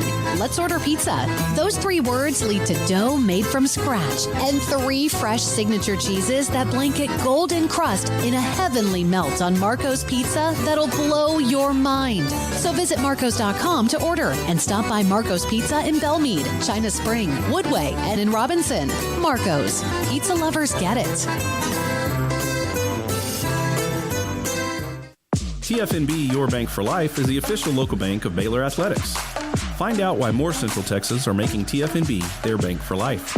Sign up for our Edge checking and savings accounts to earn interest or cash back. With 5 convenient locations and an award-winning mobile app, banking has never been easier. TFNB, your bank for life. Member FDIC. Boots add protection. Good boots help you climb better and move forward faster. And when your son or daughter steps into the boots of a U.S. Army officer, they also learn how to lead. In these boots, they'll gain more confidence with expert training in one of more than 150 occupational specialties. In these boots, they'll stand a little taller and lead a team with diverse backgrounds and areas of expertise to successfully accomplish whatever challenge comes next. In these boots, they'll earn respect with valuable experience from day one that will give them solid footing for success into the future. Highly qualified candidates who earn a spot on our team can receive comprehensive health care coverage, college tuition assistance, and a bonus of up to $40,000. See all the things your son or daughter can achieve in our boots at GoArmy.com. U.S. Army Waco Recruiting Company, 254-598-8131 or 254-776-1543. Welcome back to Sikkim 365 Radio. Squirrel Williams, the running back on 3rd down and 9. The tight end Johnson goes in motion over the middle. It's tipped and intercepted. Savage has got it. The 4 o'clock hour is sponsored by Boozer's Jewelers, the wedding ring store, specializing in custom jewelry and repair, all in-house. Vaughn's got the ball. He's got a first down and more. Across midfield, breaking tackles, and inside the 40 of Baylor. Deuce got loose, and the Cats are rolling. Here's David Smoak and Paul Catalina. All right, just a quick college basketball note. There were some bangers last night. There's one tonight. Gonzaga is number 2 in the country, and they're coming off that win against Kentucky, I think it was. Was that right? No, Michigan State. And Texas just outside the top 10. There's all sorts of rankings and ratings, but they're in that neighborhood. They play tonight, 8:30 on ESPN2. That's a great game to watch. Last night, Paul, you can't comment because you didn't watch. Michigan State, Kentucky. Kentucky, it's a great game. Tom Izzo's got a better team. They lost to Gonzaga, but they melted down in the clutch on inbound plays to give up free dunks when they had the game won. Missed a handful of free throws, not like Memphis and John Calipari, but it was and Schwebe made some really not very smart plays. So Michigan State wins that game in double overtime. And then Kansas, in a game you didn't watch, beat Duke, by the way. And it was a very, very tight game. I think it was like 69-64, something like that. KU, by the way, without Bill Self. And they beat Duke with their new head coach and no Coach K. And that's great for the new era to start with the Blue Devils despite a tough loss. Yeah, I didn't watch it. I've since gone back and watched a part of it. You did not. I did this morning. So you really, You really did not watch the game. No, not a frame of it. Every time I tried to turn the channel to it, it was, what are you doing? She didn't even want me to check the score. As a matter of fact, by extension, she doesn't even want you and Craig checking the score because she's afraid that I'll text you and ask you the score. You did. I didn't have to. I just looked at the score. And there was it was exactly the game that you would have thought it was. Bad mojo. We watched the game. Well, she's trying to control too much. Yes. Yes, you Clearly, are. with Kansas basketball, I thought it would be better after they won their first national title in 14 years. Wrong. I was wrong.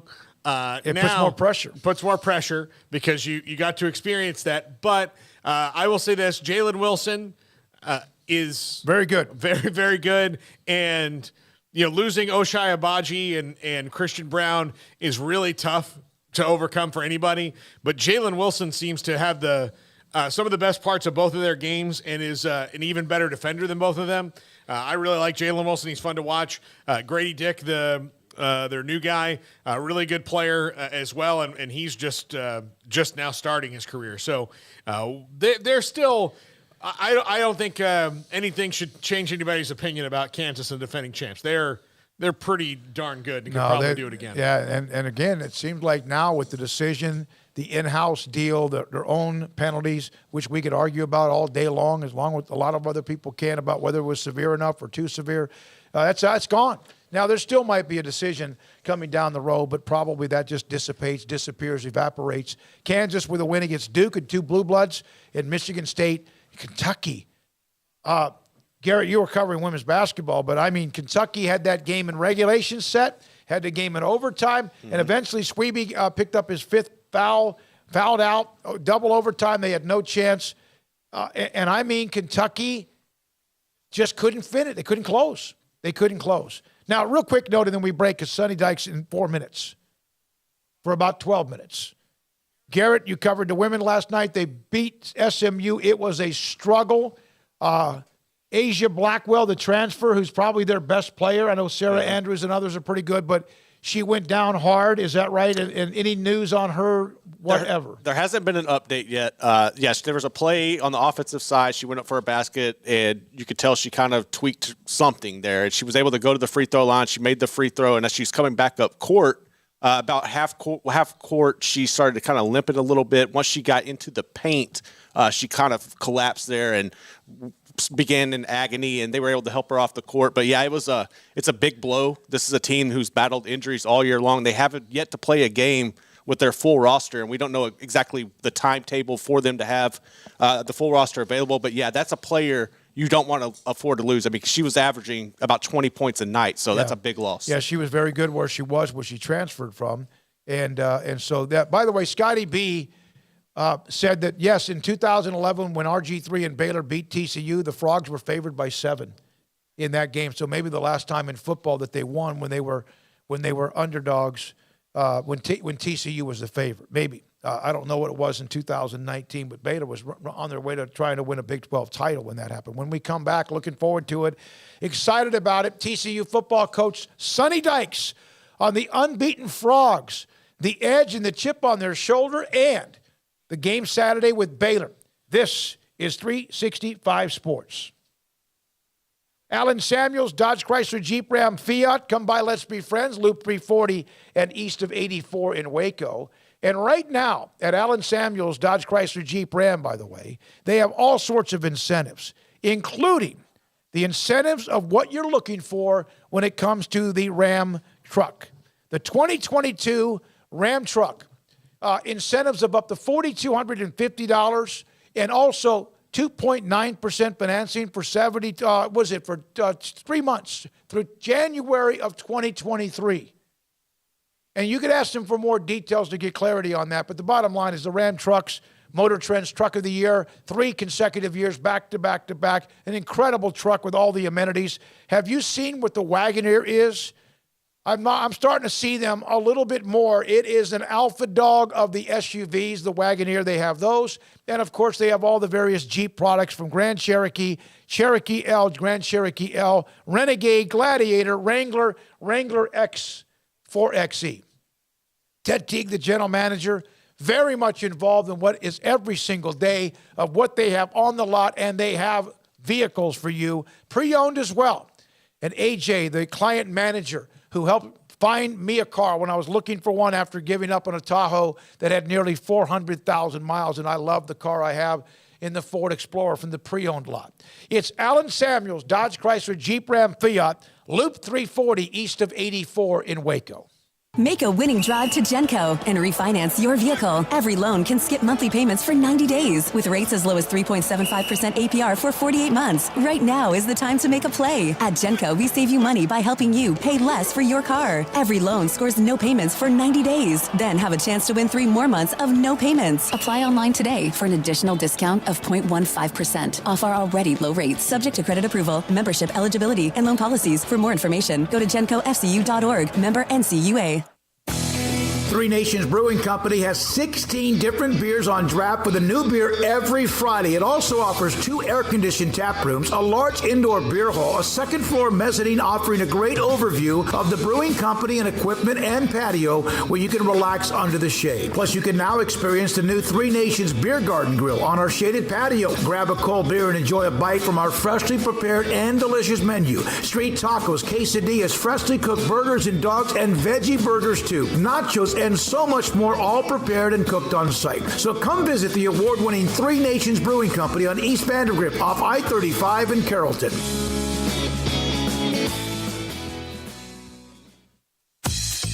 Baylor Scott and White, Southwest Sports Medicine and Orthopedics, the team physicians for Baylor Athletics, diagnosing and treating all sports-related injuries, including concussions. These specialists also provide orthopedic services for athletes and non-athletes alike, whether it's knee or shoulder pain, hand or wrist injuries, orthopedic spine care, and even an arthritis and total joint clinic. Trust the doctors Baylor Athletics trusts. Baylor Scott and White, Southwest Sports Medicine and Orthopedics wants to get you back in the game. How did Edward Jones become one of the biggest financial service companies in the world? By not acting that way. Financial strategies, one-on-one advice, it's a big difference. And that's why Brad Wilson, your Edward Jones financial advisor, makes sense of investing. Experience the difference for yourself. Brad Wilson, 250 Sharon Drive in Woodway, 254-776-4337. Edward Jones, member SIPC. Hi, this is Paul Catalina. I recently got engaged to the love of my life, but the most important thing that I had to do before I popped the question was get that perfect ring. And I know nothing about rings. So I went to the wedding ring store, Boozer's Jewelers on Valley Mills Drive. I knew I needed a custom design, and that's exactly what they do. 9 out of 10 of their engagement rings are designed in-house. The entire process took less than a month, and they were great every step of the way. Great options on financing, excellent selection, and talented designers. My fiance and I get nonstop compliments on the ring. I only deserve credit for doing the smartest thing I could, walking into Boozer's and letting them work their magic. Your one-of-a-kind fiance deserves a one-of-a-kind ring, and that's what you get at Boozer's. Boozer's Jewelers, the wedding ring store on Valley Mills Drive. Did you know Waco Regional Tennis and Fitness on Lakeshore Drive in Waco is open to the public? Next time you're in town for a Baylor athletic event or you're in town for tourism, take advantage of their day passes for $10 a piece or the weekend for $30. Waco Regional Tennis and Fitness offers 40 group exercise classes, including indoor cycling and yoga, boot camp, and bar. New free weights, weight machines, TRX, rowing machines, stationary bikes, new treadmills, new elliptical machines, and a spacious weight room floor. Personal training with Christy London, Randall Corley, and Alec Botch, where you will be encouraged to grow. Sauna, whirlpool, tanning bed, kids club, 16 tennis courts and 8 pickleball courts, and youth and adult tennis and pickleball lessons available. Waco's premier experience where you can help your mind, body, and soul. Visit wacotennis.com or visit them next to Hawaiian Falls on Lakeshore Drive in Waco. Welcome back to Sikkim 365 Radio. Want more updates during the day? Follow 365 Sports YT on Twitter. One of the great stories in college football this season, and there's always a handful of them, and last year there were some that were this year maybe not quite as good, but one of the really great stories in college football so far has been TCU, and maybe will be throughout the regular season and into the bowls and into the championship if things work out. And we're now joined, and we've had Coach Dykes on before, and we appreciate TCU football coach Sonny Dykes joining us on 365 Sports. Paul Catalina, and I'm David Smoak. Coach Dykes, thank you very, very much. What did you learn, anything differently about your team from the win in Austin? Well, yeah, we had to win the game probably a little different than we had, some others. I don't know that anybody that follows college football thought that game would be a 3-0 game going in at halftime. And so, it ended up being a little bit different football game than maybe we thought it was going to be. I thought it would be a little bit more high scoring, and our defense played so well, and we struggled. You got to give Texas a lot of credit. I thought their defense really played well and played fast, particularly in the first half. And so, we learned that we could win a game with our defense, really. And what we tried to do once the game revealed itself to us, that okay, let's manage the game. Let's make sure we punt. We're not going to go for it on fourth down. We're a team that looks some at analytics, but we closed the book on analytics, and we said, okay, let's play this game like an old-fashioned football game. And, we punted from the 35-yard line a couple of times, which is, again, kind of out of our character, but we pinned them down at the one. And, we thought, our defense is playing so well, and, we're pressuring the quarterback, and let's try to protect the football and, go win on defense. And we were able to do that and got our run game going late in the third quarter and through the fourth quarter, and we're able to win a really tough, physical, hard-fought football game. Coach, as you sit here at 10-0, can you look back to a point between the time you took the job and now where you started to feel that this team could be capable of something that is really, really special? Well, I think there's been a couple of times. We got out of spring ball and thought, wow, we've got some good players, probably a little bit better talent than we thought we would have maybe coming in. So we had some huge holes. We were really, really, needed some defensive linemen. We just didn't have the bodies on the defensive front. So, we had to go find some guys, and we were really lucky. Found a kid from California that's come in and started for us at nose tackle, Dom Williams, and he's been an outstanding player. We got a couple of transfers, Timon Mitchell from the University of Georgia, Caleb Fox from Stephen F. Austin, Lawal Ugak from Connecticut, and just were able to start filling in. And then we had some guys that had been more role players for us that have really stepped up at that position. Dylan Horton, I think, has become one of the better defensive linemen in the Big 12. And so, once we were able to get those guys here and get them in our strength and conditioning program, we started to feel better about our team, probably third week of fall camp. And then to me, during the season, playing Oklahoma, I think was big for us. We played them pretty early. It was our first conference game, and really got off to a good start against those guys, and felt like we matched up from a talent standpoint, from a size and strength standpoint, from a physicality standpoint. And I think at that point we all thought, well, you know what, we have a chance to have a good team, and let's see where this goes. And our guys started to get more confident week in and week out, and all of a sudden you look up and here you are. And so it's been a fun ride, but I do think there's been 3 or 4 different instances where we said, you know what, we have a chance to do something that might be pretty fun. Coach Dykes with us on 365 Sports. To have that kind of transfer infusion, there can also be the juggling of chemistry, et cetera. Was that ever an issue at all? It appears not. Not at all. We were very intentional about the guys that we brought in and how they fit. And we didn't want to sacrifice short-term success, in the result of long-term failure. That was really important to us. We wanted to make sure we balanced our roster. And some of those transfers I talked about, one of them is a graduate transfer. A couple of them were younger guys. Couple were kind of sophomore, junior type guys. And so it's been a lot of different kinds of players. Our leading tackler is a transfer from Navy, and he's been a very high character guy. We have a safety that came from Colorado that's been a real team leader for us. And you just go through our roster and you start looking at some of the transfers we had, and a lot of those kids are some of the hardest working, best teammates, most committed, very unselfish kids that we have in our program. And so, I think in a lot of ways it really helped our culture. It created competition. Those guys were hungry. Those guys had experience and had been in programs. Some of them have been in really successful programs, and it's really, I think, been a great infusion of not only talent but character in our program. And we had to again be very intentional about that. How did the Hypno-Toad come about? You know what? I saw the Hypno-Toad for the first time at a basketball game when I was here. got done recruiting and started going to some basketball games, they played it on the video board in basketball. And the first time I saw it, I was like, what in the world is this? It's all these crazy clips. And, it appealed to kind of the strange part of my, my personality. Had some great clips from Gene Wilder and Young Frankenstein and, the kind of the goofy stuff like that. And I thought, this is kind of cool.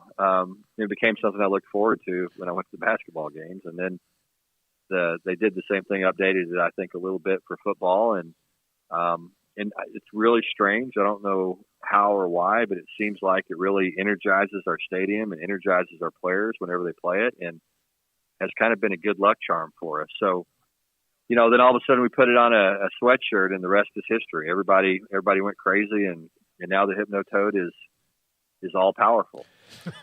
All powerful it is. It's unbeaten. Sonny, you when I've watched your team, and there's explosive, dynamic playmakers, and obviously the guys in the trenches. But what I've come to see, like for example, I remember covering Kendry Miller when he was at Mount Enterprise, a little tiny 2A school at Deep East Texas. But what I see are tough as hell, wiry, strong, and that doesn't mean, that's not saying that they're not also physically strong, but a team that is just tough as heck. With Kaz Kazadi, strength and conditioning, and you've known him because he was with you at SMU as well. Do you also see that too, as far as just a team that is just tough? Yeah, I think that's the best trademark of our team. Obviously, we've got some good players, and we've got good team speed and some good individuals. But we have there's a toughness that kind of runs through our program, and I do think that Kaz Kazadi is obviously a big part of that. I think our guys and really, really like to play football. You know what I mean? I think that's been the thing that I've been the most impressed with. In the world of NIL, in the world of the transfer portal, in the world of all this stuff that people view as negatives and selfishness and all the things that people talk about all the time, our guys just really enjoy practicing and playing. And that's not always the case. I mean, I've coached on some good teams, and I've coached some bad teams. But, a lot of times you had to beg those teams to practice, and you had to, try to find ways to motivate them all the time and tricks and all this stuff. And you don't have to do any of that with these guys. I mean, you roll a football out and they go and they compete and they enjoy it. And they really like each other. I mean, it's one of those teams that the chemistry is really special. It's really an unselfish group of guys. I mean, they're really, really hungry. There's been all this kind of talk externally about college football playoff and rankings and bowl games and Big 12 championship and all that. And truly, I've never heard a single one of our players talk about any of those things. I mean, the guys they have fun around each other. They play hard for each other. And they really talk about practice and working hard and preparing and trying to do the right thing. And let's go see what happens on Saturday. And at the end of the year, we'll add it all up and see where we are. And that's been the approach that this group has taken. And it's really been a lot of fun to be a part of it.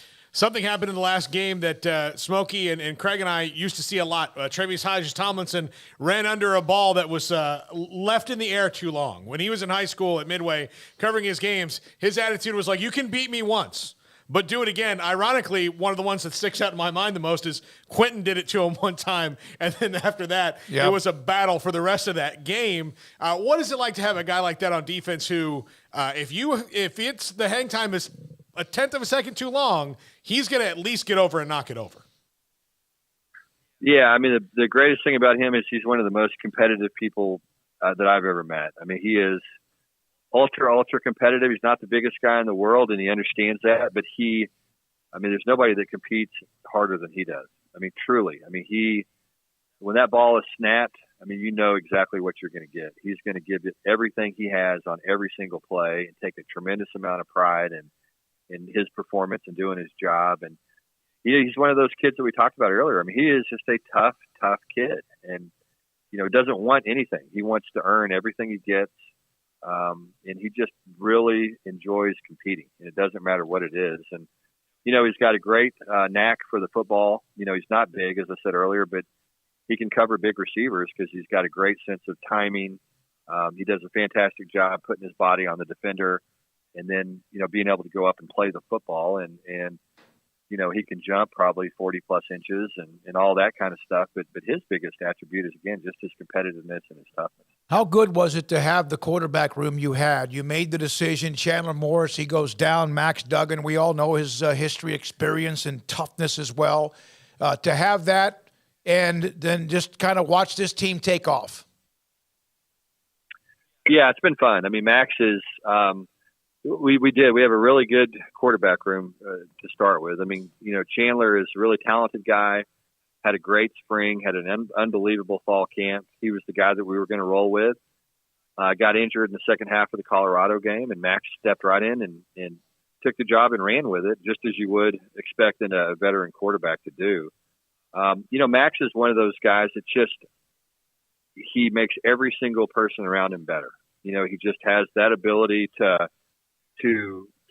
make plays, to elevate people's game.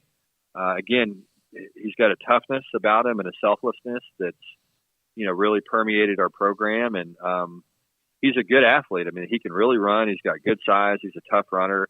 He's got a strong arm. He's still developing. He's a passer. I think he gets better and better every single week. But he just makes our team better. He makes the plays in the ball game that you have to make in order to win it. And so that's, it's not always real pretty, but he finds a way to grind it out and get it done. And as I said, I mean, I think, our team is kind of taking on his personality. And so that's kind of who we are. And I think a big part of that's because of Max. Sonny, one more question, if you don't mind, is that last year Baylor was one of the great stories in college football with what Dave Aranda and company did, winning the Big 12 and then a Sugar Bowl against Ole Miss. This year, right now, and it appears as if you are right there at that same level with, in fact, even more so because you're undefeated. Baylor at 6-4 got bloodied pretty good by K-State. What do you expect Saturday to see with Baylor? Well, I expect to see a really good football team. I mean, they're a physical team. They're kind of built a lot like we are. They're a line of scrimmage team, built up, big up front, powerful, strong. They want to run the football. So it ought to be a great contest that way. I mean, they want to stop the run defensively. We want to do the same thing. They want to run the ball on offense. We want to do the same thing. They've got a lot of speed, a lot of playmakers. I really like the running backs. I think those guys are really good football players. The quarterback's playing well. So I expect it to be a very, very physical, hard-fought, tough football game. And I have a ton of respect for Dave. He's a heck of a football coach, really smart guy. I know his team's going to play hard. They're going to be well coached and, well prepared. So we'll have our hands full, but it's exciting. I mean, it's a rivalry game between, TCU and Baylor, and I think our players are excited to play. Does it seem like this team doesn't pay attention to outside noise as each game gets to be more important? I think we have up to this point. I mean, look, we were picked 7th in the league, and so we didn't listen to it. And that's what we kind of said at the beginning. Look, let's don't listen to it when they were talking about how bad we are, and let's don't make the mistake of listening to it when they're telling you how great you are. I think the thing we got to do is just prepare well and work hard. And, when we get to Saturday, then we got to go out and empty the tank and play as hard as we can and play smart, a winning style of football. And, we've been able to do that so far. And as I said, we'll have our hands full on Saturday for sure. But, our guys have a lot of confidence and they're looking forward to competing. Sonny, congratulations on what you've done so far. Good luck going forward. Thank you very much for your time. It's been a great story. Yeah, no, I appreciate you guys having me on. Yes, sir. We'll see you soon. Yes, sir. Sonny Dykes, head coach at TCU, Baylor and TCU, 11 o'clock. Fox, our pregame at 9 o'clock Saturday morning. This is the Sonny Dykes we've had when he was at SMU. This is the Sonny Dykes. That's who he is. It's not up and down. That doesn't mean his fire doesn't burn. I've seen him get very angry on calls. But he's got a calmness to him. He is. And I mean, look at the stock he came from. I mean, Spike Dykes was the kind of the definition of everything's great. We're playing football today. That was his kind of attitude. Like he said, just roll out the football. Like you say, a basketball team, roll the ball out and just go play. And that's what the team needed. They Gary Patterson achieved things at TCU that nobody ever had. But personality-wise, it gets to a time where it just started wearing on people, and they needed something that was more even-keeled, particularly the kind of the key leaders on that team. And I'm talking about Max Duggan, in that it just they're even keeled. That's why he's even keeled. Like when the things are going bad and TCU is down by 14 points and it's the late in the second quarter and you're like, what's going on with this team that's supposed to be good? They're not worried. They scored 3 points in the first half against Texas. Yep. And you're like, okay, well, we'll just go score more than in the second half. Sometimes when you're a team that puts up a lot of points and you look at the scoreboard, like I remember, for example, Loyola Marymount when they had Paul Westhood and they'd put up 105, 15, 20 points a game in college basketball. And they could be ahead at halftime 39-22. But instead of being happy they're up 17, they're like, oh, my God, we got to score 60-something points in the second half. You can get caught up in that. TCU seems to be, no matter who they are, who they're playing, where they're playing, whatever the score is, just, like you want to see. Like Baylor did last year. And right now TCU is doing that. LaDainian Tomlinson, of course, one of the great names. He's a uncle of Travius Hodges Tomlinson, who played at Midway, who's an All-American candidate at cornerback. And then obviously Quentin Johnston, who we had on the show about, a month ago or so, the wide receiver, award-winning wide receiver, All-American candidate as well, who played at Temple High School just down the road from here. And Jared Wiley. Jared Wiley, tight end at Texas from Temple. Mm-hmm. Was a quarterback there. Yeah. Big guy playing tight end for TCU. 6 of the last 7 the Frogs have won, and the one they didn't was a triple overtime game when Charlie Brewer had one of his best moments ever in that win up in Fort Worth. All right, when we come back, thank you to Sonny Dykes and TCU for the access to their head coach. I don't know what we have next. Let's take a break, look at a couple of notes, going back into your chat room. Also, the text line. We've answered some of your questions and read some of those as well. This is your show. This is our show. We are a family, and this is 365 Sports. I'm going to tell you a tale of 2 companies founded 25 years ago. The first, Pickup Outfitters, started as a little shop on Lake Erie Drive by a local company selling the truck bumpers they were making in Waco. Then, 6 years ago, new ownership took up the cause of battling vehicle nudity, vowing to fight until there were no more naked trucks in Central Texas. And so far, they estimate they've outfitted more than 40,000 trucks at Pickup Outfitters. Now, the second company's story is not as impressive. They too started 25 years ago, but didn't have the vision of Pickup Outfitters, and to date, they have not outfitted one single naked truck in 25 years. So we'll celebrate the 25th anniversary of Pickup Outfitters with money-saving specials and valuable prizes. The second company will support them too by giving away 25 one-month subscriptions to their online service called Netflix. Save and win the Pickup Outfitters 25th anniversary celebration through Thanksgiving. Details online at createacommotion.com.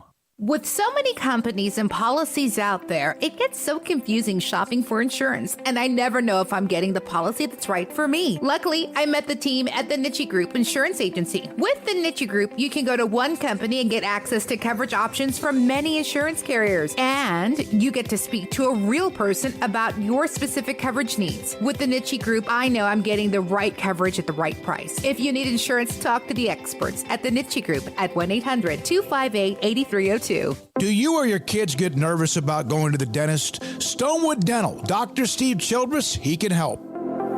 I've spent a career taking care of patients who as children had bad experiences, and now they're adults that hate going to the dentist. If I get a kid at 3 years old and they come every 6 months and it's a happy experience, it's normal for them. Now they have an accident at 6 or 7 or 8 at school. Now they have a broken tooth or a trauma, and they have to come here. They're used to lights, they're used to the water in their mouth, they're used to experience, they already trust us. It's amazing what we can do with that kid without it being a negative thing. But if I see a 6 or 7 or 8 year old that's never been to the dentist, and now they have a trauma or an unfortunate unexpected toothache, it's harder to do that for that kid and it not be somewhat of a negative experience. So bottom line is I try to teach kids and adults and teenagers and everybody the way I'd want my family treated, which is where it's a necessary part of life. You just take care of it. It doesn't have to be that big a deal. Learn more, stonewood-dental.com. Shorty's Pizza Shack at 12th and Bagby is a homegrown, locally owned pizza place that's out of this world. Everything from the dough, the sauce, the sausage topping is made fresh in-house. Not to mention the amazing pizza pillows, the chicken wings are to die for. Try the Sikkim sauce, chili cheese fries or tots, plus great specials on food and drink every single day. Shorty's is also the perfect spot to watch the game with your friends. Shorty's Pizza Shack at 12th and Bagby. Tell them Paul sent you by. Stepping into a new pair of boots is great, but stepping into the boots of a U.S. Army officer can also add confidence and leadership skills to your son or daughter's career path. There are more than 150 occupational specialties to help them find the best fit for their future. See all the things your son or daughter can achieve in our boots at GoArmy.com. U.S. Army Waco Recruiting Company, 254-598-8131 or 254-776-1543. Riverbend Liquor and Wine, Lakeshore Drive and North 19th Street, right behind the bank, is a hidden gem in Waco. If you're a fan of bourbon, especially local Texas bourbons, that's where you gotta go. Balcones, TX, Devil's River, whatever it is, they've got it. Riverbend Liquor and Wine, plus the best selection of craft beers in Waco, seasonally churned out throughout the year, whether it's spring, summer, fall, or winter. Riverbend Liquor and Wine, best selection of craft beers, a speedy drive-through window, and excellent customer service. Find out more on Instagram or just go by and see them. Lakeshore Drive at North 19th Street behind the bank. Welcome back to Sikkim 365 Radio. Are you a Sikkim 365 super fan? Then try out our premium subscriptions at Sikkim365.com. Hope you enjoy when we have college football coaches on this show, ADs on this show. Earlier Monday, Iowa State's Jamie Pollard. Last week, Kansas State's Gene Taylor. Every week, Mac Rhodes of Baylor. Dave Aranda Monday, Baylor football coach, and Sonny Dykes today of unbeaten TCU. We're going to hear from Casey Keeler at Sam Houston State on a story that's pretty intriguing about them at around 5:15. Tonight, college football. Maction. Eastern Michigan at Kent State, and Miami, Ohio plays at Northern Illinois, Western Michigan at Central Michigan.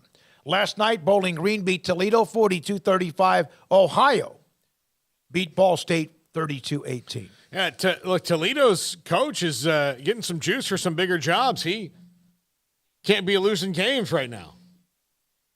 Got to get that paper. What do you mean? The paper, the money, cash. The money. Okay, yeah. Don't give me this hip discussion. They're not paying. Don't talk over my head. Paying in crypto. Georgia Tech. I think this actually was sometime yesterday, maybe even late in the afternoon. Georgia Tech lost 2 quarterbacks for the rest of the year, with former starter Jeff Sims nursing a foot injury. Top backup Zach Pyron, who once was a Baylor commit out of Alabama. Had him on the show a bunch of times. Broken collarbone. Yeah, we did. We thought he was going to be the godfather of the class, and then he changed his mind. Sims, the starter since 2020, spends the rest of the year in treatment. No part of any team activities. Meanwhile, Zach Gibson, a transfer from Akron, will start Georgia Tech's game when they visit 13th ranked North Carolina. That could get out of hand. Yeah, that's probably not going to be good. Zach Pyron played a little bit. He played a lot against Florida State. Actually, he scored the only touchdown they've given up in the last 3 games. It was at the very end of the game, but he scored anyway. He's got a good arm. It's too bad he broke his collarbone. I was kind of looking forward to see him play a little more on that offense. But Georgia Tech, they are in full rebuild. Yeah, 4-6, 3-4 in the conference. So. Probably headed to 4-7. We'll have a new coach next year. So. Yeah, Pyron will have surgery on Thursday. Enjoyed talking to Zach. He's an Alabama high school player, committed to Baylor early, eventually changed his mind, and now has been playing for Georgia Tech, but out, as I said, for the rest of the year. On the chat room, someone's talking about Quentin Johnson, NFL prospect. I think he's going to be a mid to late first-round pick at this point. Oh, you really do? That high? Yeah, okay. I think so. I mean, look how big and fast he is. I mean, we'll see. He doesn't look fast because he's so tall, lanky, and angular, but not many people, they don't catch him. Yeah, they don't catch him. So I think he's there. I mean, Kendry Miller, running backs are so hard to gauge. I mean, he'll get drafted. He'll be drafted relatively early as running backs go, but, I don't think he's going to be in the same conversation that like Bijan Robinson would or not. How tall you think Kendry Miller is? Seriously, I think they list him at 5'10", right? I don't know if he's 5'10". Keep trying. I don't know if they don't list him at 5'10", 5'7", 5'8". 6 feet tall. He's 6 feet tall? Oh. That surprises me. Yeah. And I'm a Kendry Miller fan, and I'll tell you this is because my high school website, I keep up with the, 250 or so programs, a lot of them from East Texas from back when I was there for many years, and then now Central Texas. And I'd get these emails on Player of the Week, and his name was in it almost every week, and some big games. And then I remember he and I traded a couple of text messages or tweets with him and kept promoting him. I didn't know. Just know that he was a hell of a player. Little 2A school, tiny school in Mount Enterprise, Texas, which is almost on the Louisiana border. So, yeah, I thought he was more, is the word diminutive than that? Yeah, but of course then when you see Deuce Vaughn, I mean, that's what Deuce Vaughn is. So, yeah, I mean, sure he just seemed a little shorter than that. But, that also might be the fact that, you've got tall guys like Quentin Johnston there, and Max Duggan's not, Max Duggan's not a little guy quarterback. Sometimes you got little guy quarterbacks, that are thin and smaller. It might be kind of tall, but Max Duggan's a big dude. So when he turns around and hands off to him, it's not like it's I'm kind of surprised. All right, Mount Enterprise, by the way, I love these kind of notes. Jared Wiley's on that offense. He's a really big dude. So 447 people live in Mount Enterprise according to the 2010 census, and Kendry Miller is getting some looks as parts of maybe, I don't know about All-American, but obviously all Big 12, and then maybe as well his future in what he does at the next level. Lee Buttercup said, hey, wonder what's wrong with the TCU program. They have the one player, is it Ball, who's suspended because he took, I mentioned this story, something about an agent or some benefits, whatever. He hired an NBA agent. So he's missing a few games. They got beat last night by Northwestern Louisiana. It was an upset big time, and that was shocking. But they have a couple of guys missing, and we'll see what happens. I remember Baylor lost to Texas Southern one year. SFA beat them one year. Of course, those are NCAA tournament teams. So you can sign with an NIL agent, but you can't have an NBA agent? I think you could do anything you want. I don't know, but I mean, he still got suspended. I don't know. The NCAA is still doing stuff to just show that they're there. Like, what?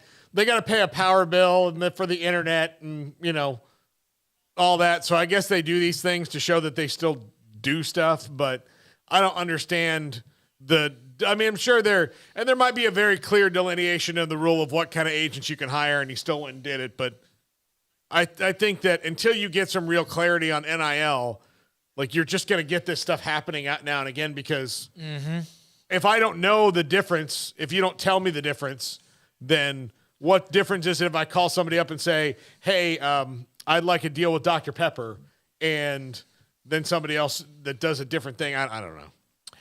Maybe it was a non-sanctioned I'm so agent. confused. There's two things about college athletics I'm now confused. What really is legal?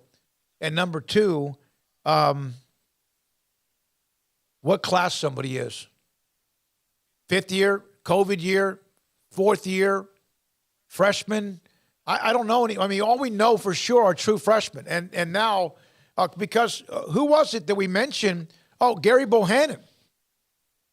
When he was injured, I contacted USF's media relations department, and I asked, does he have any eligibility left? What was the answer? Gary Bohannon. Yeah. Yes. Well, I mean, everyone seems to, and he has his COVID year because that was like you had your 4 years, then you had your redshirt year, and then you also get a COVID year if you've not used that or dictated as a. So there's a lot of 5th and 6th year. Baylor was a very, very tough, seasoned, old veteran team last year, and they missed some of those guys, no doubt. So basically, when people graduate in like 2025, we'll be out of the COVID years. I have no idea. I would think, or for the most part. It's like everything was free then. Because if you had a free year, then that would, So 2025, it's going to, I don't even know. It seemed like to me everything was free in 2020, right? Yeah. Everything was free. You got a free year of eligibility for student athletes. I'm not arguing. Remember there was the argument about they should have given those who finished up the basketball season a free year, like Lauren Cox or whatever. Everything was free, and we all got stipend checks or whatever they're called, right? It was free. It's like, what's that thing of Oprah? You get one, and you get one. And for example, Gary Bohannon, his first year was 2018. He was a freshman, true freshman. 2019, 2020, 2021. Now at USF 2022, and next year, if he comes back, will be 6 years. And he's not the only one. It's happened. That used to be so unique. Remember, Jordan Shipley had all those injuries to his knee, and he played 6 years at Texas. A phenomenal Jeff Chandler run. was a kicker at Florida who had 6 years of eligibility. But yeah, I mean, I get it. It's like it was so confusing at the time, and why take away a year of eligibility when you don't know what games you're going to play? And the thing is, one team in your conference could play all 10 of the games on their schedule. You could play 2. And 5 of them couldn't have been your fault because the other team had COVID. It was just such a weird time. So I'm looking forward to the time when we get out of that. So it's easy to keep track that they started in 2025 and their eligibility will be up in 2030. Yes. I've given up. I mean, Craig even said that, and Craig's out today, hopefully back tomorrow. But, I don't know. I don't know what class somebody is. That's why I asked on Gary Bohannon. I was like, wait, 1, 2, 3, 4. And then you have the COVID year, which is kind of like a marker. It's almost like John Wick. They have those markers, right? Yeah. Is that like another life? It's just it's just money, right? Well, I thought it was power. Yeah. I thought it means you're allowed back in the club. Yeah, but it's essentially money, right? Yeah, that's what it was. From the 3-2-1, this is painful in some ways, worse than before the season starts where everyone is jockeying to pretend position in the polls. Everyone's talking their book, and the logic is definitely pretzel. We need a playoff. And what's wrong with conference champions having a spot in the playoff? I think we have. Well, they're getting one. I mean, that's a deal when they do expand. 6 of them are getting one. For all of you, you're constantly hyping the SEC and how fabulous they are. Why isn't it okay for them to host their own playoff? If they are the best team in the world, why can't they own the championship? 3-2-1. I don't know where you've been. I haven't talked to you in a while. You've been kind of gone for about a month, but I'm not sure. Hypocrites of hypocrites. Wait a minute. Paul, you want me to read this one? No. There's a lot here. Yeah, I don't get it. All right, we're going to come back. Casey Keeler, the head football coach at Sam Houston State, they have been knocking on that door. Remember, they won the national title, and now they're making that transition. This year, kind of a probationary period, but playing in the Western Athletic Conference. And then next year, the Sun Belt Conference. And how has that affected what they're doing? They also lost games this year because teams left the Western Athletic Conference and moved to another one. And so Sam Houston State's going to play like 9 games. It's kind of like a COVID year. We'll have that with their head coach, Casey Keeler, who we've had on the show before. And this is 365 Sports, and we appreciate you. Paul? Riverbend Liquor and Wine, Lakeshore Drive at North 19th Street in Waco, is a hidden gem. And you can get anything you really want there. I went and got a gift after the show last week for a friend of mine for her birthday, a nice bottle of red wine. I can't remember if it was a Cabernet or a Merlot. I know I spent a long time looking, not because I didn't know what I wanted to get. It was I kind of knew what I wanted to get, and then I saw a bunch of other great stuff there. So then I had to make a decision, and it was tough because they have great stuff there. They have the best selection of local craft whiskeys anywhere. So if it's made in Texas, they've got it. So if it's Devil's River or Garrison Brothers, Balcones, whatever you want, it's right there at Riverbend Liquor and Wine, Lakeshore Drive, North 19th Street behind the bank. Great selection of craft beers. It's almost wintertime, meaning that you're going to have some holiday beers in there as well, which are always great and delicious. Great customer service, a speedy drive-through window, and have great promotions available all the time on Instagram, and always new brands coming in and great stuff going on. Riverbend Liquor and Wine, Lakeshore Drive, North 19th Street behind the bank. Check them out on DoorDash. The wait is over. Richard Carr GMC has the trucks. 2022 GMC Sierras have hit the lot, and they're waiting for you. Sierra trucks offer best-in-class towing, strong steel beds, multi-pro tailgates, and advanced features that make driving a Sierra second to none. Trucks are waiting for you to test drive now. So call now, log in now, or get here now and drive your next truck today at Richard Carr. Richard Carr, they have the truck for you. TFNB Your Bank for Life is the official local bank of Baylor Athletics. Find out why more Central Texas are making TFNB their bank for life. Sign up for our Edge checking and savings accounts to earn interest or cash back. With 5 convenient locations and an award-winning mobile app, banking has never been easier. TFNB, your bank for life. Member FDIC. There are 26 letters in the alphabet, over 600,000 words in the dictionary, and just 3 of them said together can change everything. Let's order pizza. Those 3 words lead to dough made from scratch and 3 fresh signature cheeses that blanket golden crust in a heavenly melt on Marco's Pizza that'll blow your mind. So visit marcos.com to order and stop by Marco's Pizza in Belmead, China Spring, Woodway, and in Robinson. Marco's. Pizza lovers get it. Did you know that 1 out of every 4 men have symptomatic low levels of testosterone and don't even know it?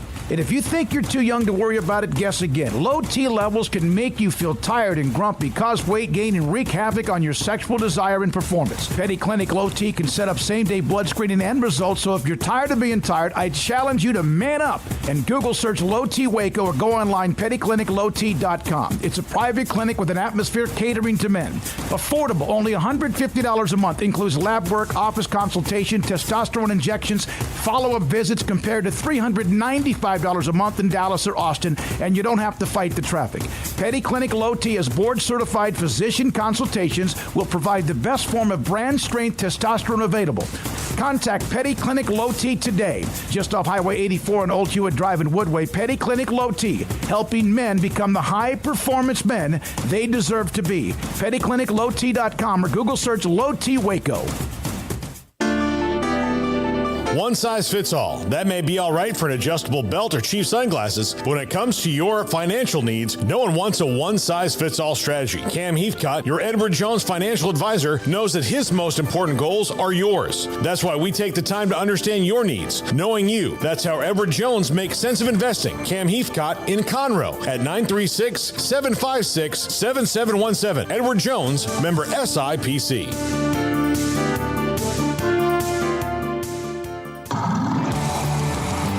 Custom Marketplace is your home for holiday favorites for parties or time with the family, with various specials available while supplies last in store or ordering by phone, including 8 to 10 pound half spiral hams at $4.15 a pound, 12-pound pit hams at $4.35 a pound, 8 to 22 pound bone-in hams for $3.40 a pound, 14 to 16 pound whole raw turkeys at $2.85 a pound, and $4.80 a pound for 9 to 12 pound whole smoked turkeys, 6 to 8 pound mini pit hams for $5.99 a pound. Limit 4 of each item per customer. Call in advance to ensure availability or drop by Waco Custom Marketplace, 425 Lake Air Drive in Waco. Waco Custom Marketplace, your full-service butcher shop for customized orders or cuts of your favorite steaks or beef tenderloin or specially ordered prime rib roast. WacoCustomMarketplace.com.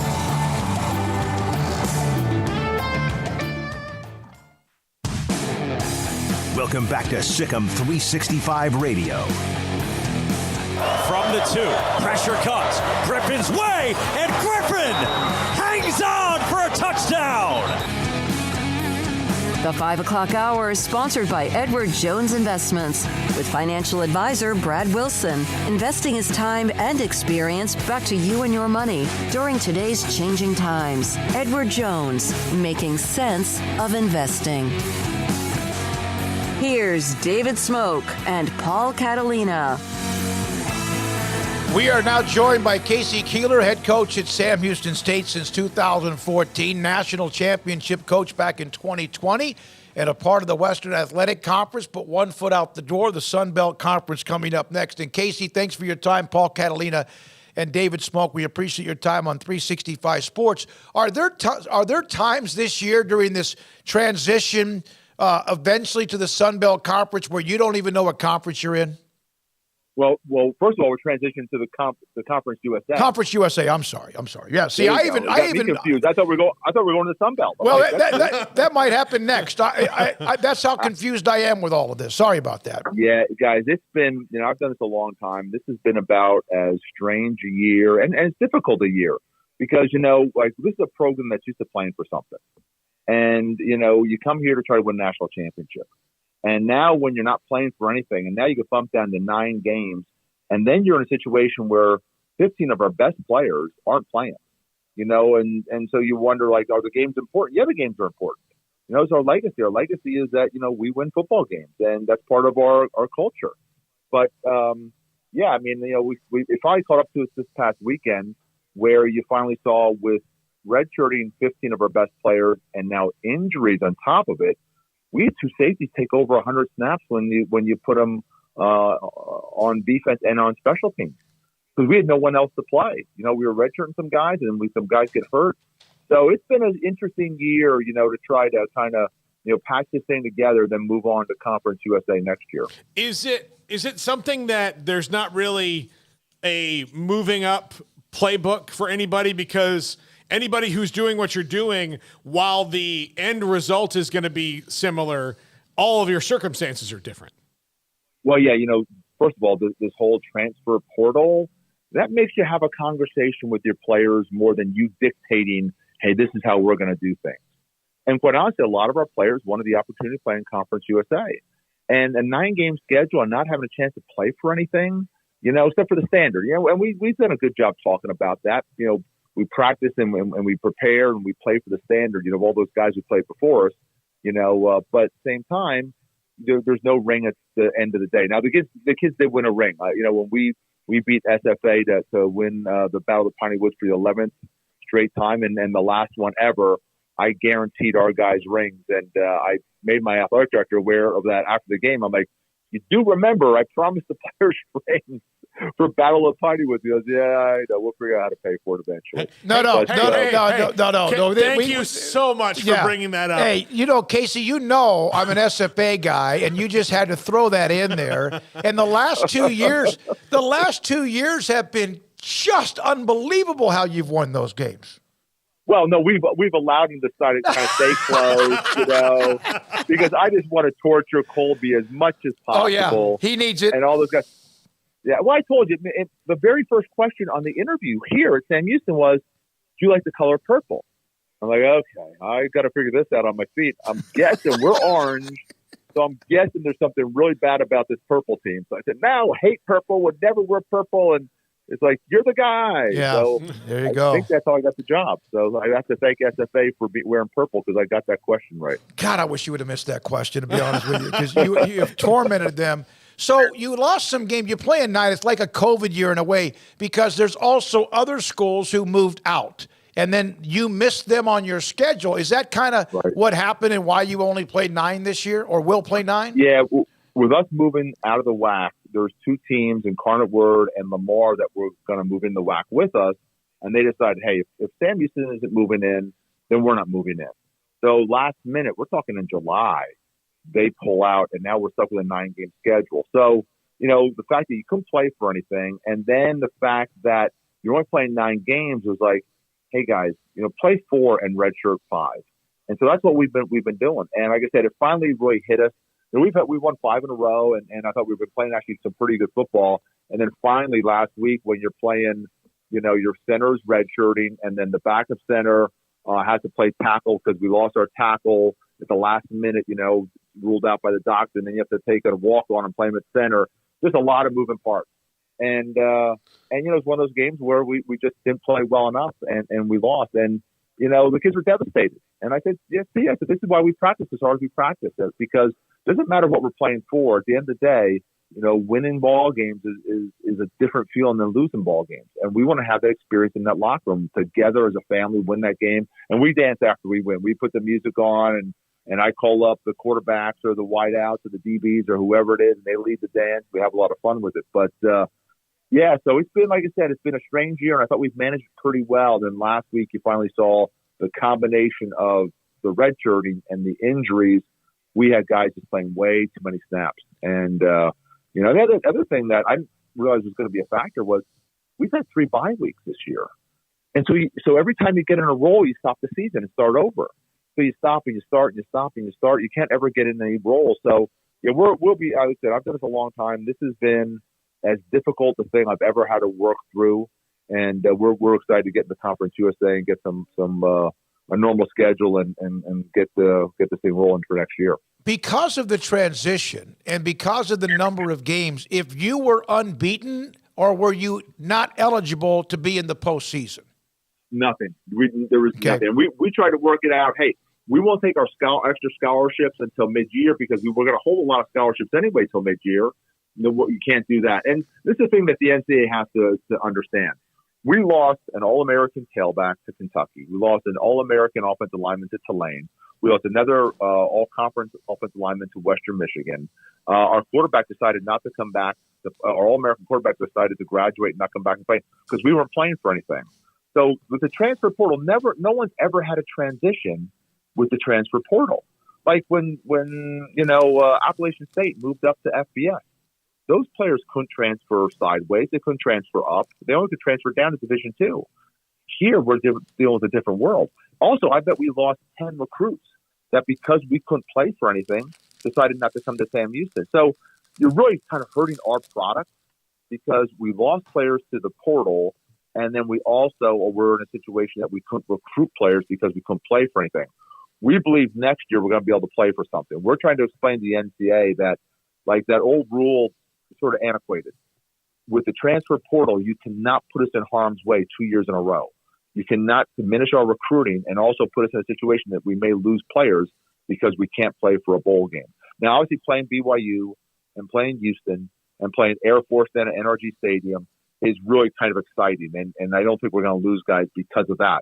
But it would be nice to have that, reward of making a bowl game if we're good enough to make a bowl game. Coach, when you do, though, are able to recruit in earnest with everything available to you, how much has it changed for you now that, and I know that you play games, traveling all over the playoffs, but that this conference, before you even get into any kind of postseason, even with an expanded playoff and all that's coming, is, it's Florida and it's Louisiana and Alabama and Tennessee, and there's a lot of great talent in all those places that you might be able to go into before that you wouldn't have in previous years.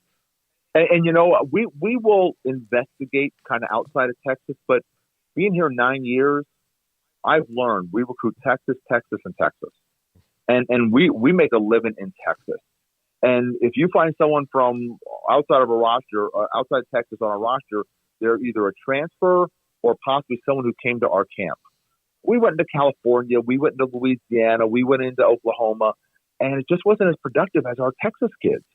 So we really have made a concerted effort to make Texas our base. I always tell everybody the advantage I have over everyone in the country is when I stand, on the 50-yard line in Bauer Stadium, and I draw a 3.5 hour radius around where I'm standing. There's no one who's better at football in America because you can go to East Texas, wow, down to Houston, it's unbelievable, out to Dallas, out to Waco. I mean, so that's our advantage, and I think recruiting Texas is the way to go, and that's what we do. Kavion Gaither. Would I say his name? Yes, and he was our man. We did his games his senior year at Connolly. Loved the young man, great kid, great family, and one hell of a football player. Well, and this is the advantage that we are actually going to have going into next year because Trevor Williams, who's our All-American middle linebacker, and Sincere Jackson, who's a great player that was supposed to go to Temple, and then Temple changed coaches, and we got him here because of our great communication school, who's a phenomenal football player. They're both redshirting. So now Kavion has been put into a starting position. And KG was actually voted the WAC Defensive Player of the Week like 3 weeks ago. And so what you're seeing is we're creating so much more depth because of what we're going through. So I know it's been brutal. It's been, not being able to play for anything's hard. But I think it's all going to pay off next year when you look at all the players that were forced to go out and play. We have a young man, David Fisher, who's a corner for us. David Fisher probably would have never gotten on the field because of the position he's playing. He's starting now. He's playing great. Well, he would have never gotten that opportunity. We always say obstacles are opportunities. The obstacle was he had some really good corners in front of him. Well, now that those corners are being redshirted and now he's getting out there and playing, you feel really good that he'll come in and compete for a starting job next year. So I think we're making the best of what is going on, and redshirting all those guys have really given a lot of young guys opportunities to get them on the field and play. Zach Herbacek, a kid from Troy just down the road, another one who is as good a kid as I think you're ever going to meet. Yeah, I'm telling you. And I think the more we give them the ball, the smarter we get. Now, we were really depleted on the offensive line last week, and that really hurt us. But he had 200 yards the week before. Had a special thing with him yesterday on the field. He got baptized. Oh, and yeah. He was going to our fellowship of Christian athletes, and he said, Coach, he goes, would you mind if I get baptized in front of the team after practice on Tuesday? It was on Tuesday, and I'm like, well, first of all, it's going to be freezing out, but I'll put a little warm water in there for you. But yeah, that would be awesome. And he goes, I want my parents to come down, I want my family to come down, and I want to be with my football family, and I want to get baptized in front of the team after practice. So we were on the field. It's really cool. You can go on my Twitter and actually see him getting baptized. It was one of the coolest moments of my life on a football field, something I'll never forget. Everyone was very emotional. And again, it's kind of who we are. This is family here. And it was really cool to share that with him and his family and our football family. All right, so I screwed up where you were going, what conference you're going into, Conference USA. Conference USA is losing players to the American Conference. Seriously, is it almost like a map that you have to put up on the wall at some point on where everyone's going to eventually be and who's going to be where? Yeah, you just wish you could have let all the Texas teams get a great league together. Wouldn't that be pretty awesome? Oh, how about that? Oh my God, that's it. But unfortunately, that will never happen. And we just looked at our schedule for next year. As we're talking about some budget stuff. It's like we fly every game. Louisiana Tech is the only game close enough to us that we will possibly drive. So it's going to be a whole change here at Sam Houston in terms of how to do things. And, I told our players when we won the national championship and then, we had the announcement that we're going to Conference USA. I said 9 years from now, when we come back for the national championship reunion, there's going to be 30,000 students at this campus. And Sam Houston's going to be playing big-time college football.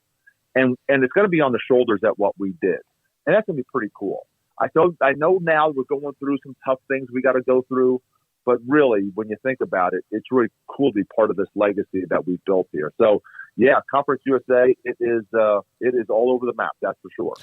Casey, I have one other question. You mentioned that SFA, and again, even though you've dominated that rivalry, we know that might be one of the most underrated, intense rivalries in a lot of people's minds when it comes to college football.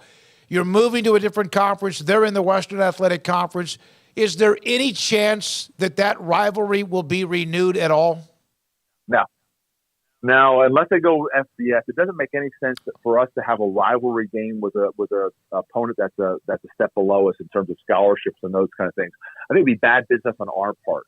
You would gain nothing. You're if you win, you're supposed to win. If you lose, it's like, oh my God, it's the end of the world. So, and that's why we made such a big deal about this game. It was like, the rings that we're getting, it has 4th and forever on because we scored on 4th down. Yep. And forever, we're going to have that trophy because when we took the trophy, it was like ours forever.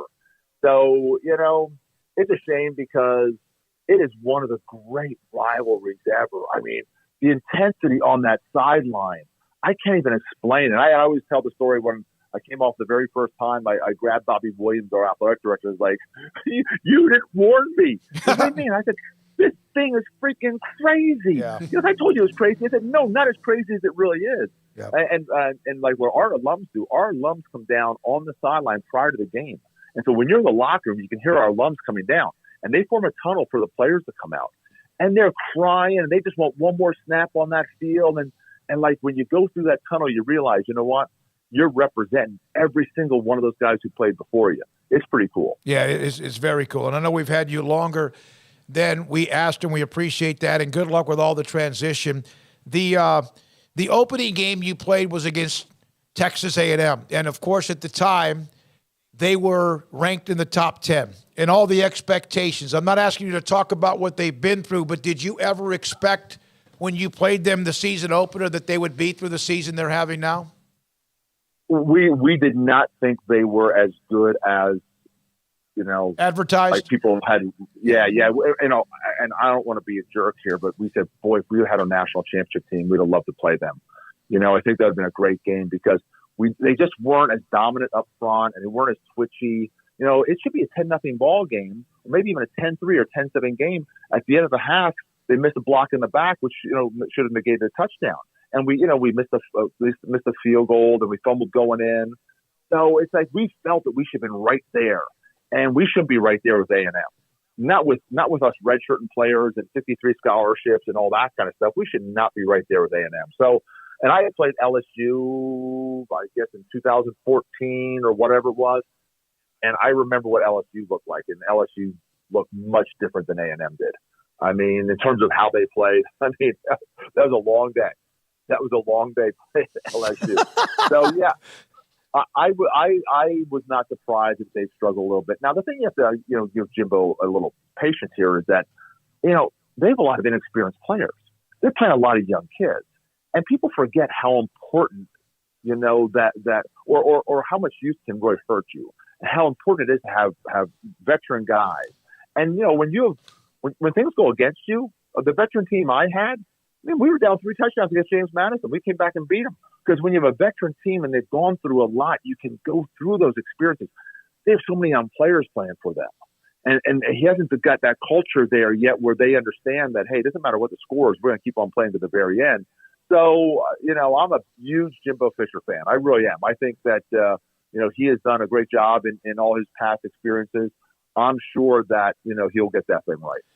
Sam Houston State, once you get moving, will you play in a college football playoff environment as the team that represents whatever you want to call that group of 5 or whatever they're called? Yeah, that's the hope. The hope is that the group of 5 is going to eventually have its own championship. I think that was the big reason we moved. We saw that North Dakota State wants to move. James Madison has moved. Appalachian State got out. Marshall, et cetera, Coastal Carolina, Old Dominion. And I think we see that what's going to happen is there's going to be the Power 5, and then there's going to be the Group of 5. And the Group of 5 is really going to be like FCS, kind of like kind of on steroids, which you shouldn't be doing that out there, children, no steroids. But it's and the FCS might drop back a little bit. The concern is that maybe FCS goes down to maybe 50 scholarships, so people can make sure they're paying their bills, and you have a very broad, diverse group of teams in FCS. So I think we felt we almost had to go to FBS and to Conference USA. I know talking to the guys at North Dakota State, they're trying to get in the Western whatever one of the conferences that they're close to. So I know and there's actually been talk about North Dakota State actually coming in to Conference USA. So. I think that we'll have a championship in the group of 5 here coming up here soon. Very interesting. That's kind of you know what? If they're going to separate in the bigger alpha dogs are making more and more money, and we know that, and I don't know if that's good for college football or not, then that has been discussed by us, but we've never actually gotten that deep into it like even you did. Well, yeah, and look. Yeah. Coach, that as soon as one of you guys from the group of 5 gets in there and beats somebody like LSU, they're going to say, like, you know what? Wouldn't you guys have much more fun playing each other? Yeah, exactly. Because there's no better. It's a Mountain West. The North Dakota State's trying to get in the Mountain West. They're putting $80 million into their facilities right now.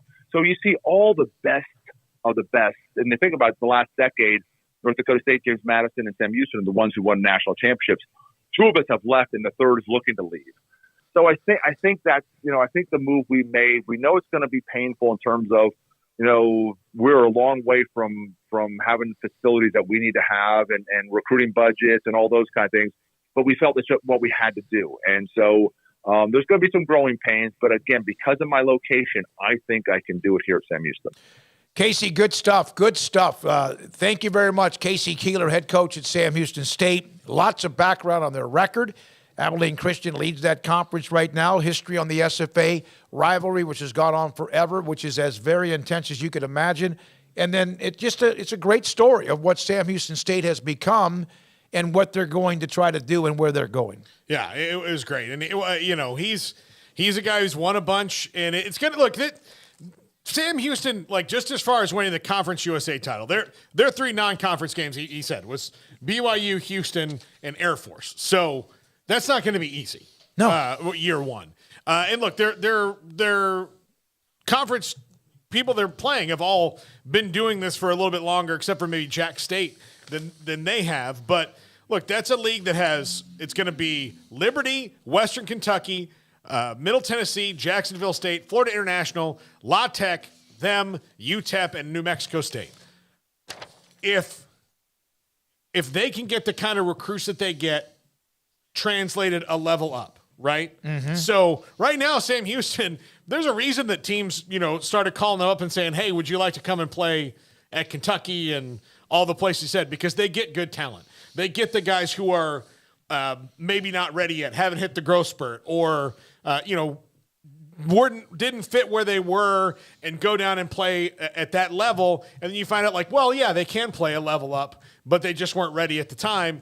If they can take that same thing in the transfer portal era, transfer it plus, let's just say 25% of the talent level, they're going to win that conference. They're going to win that conference a lot.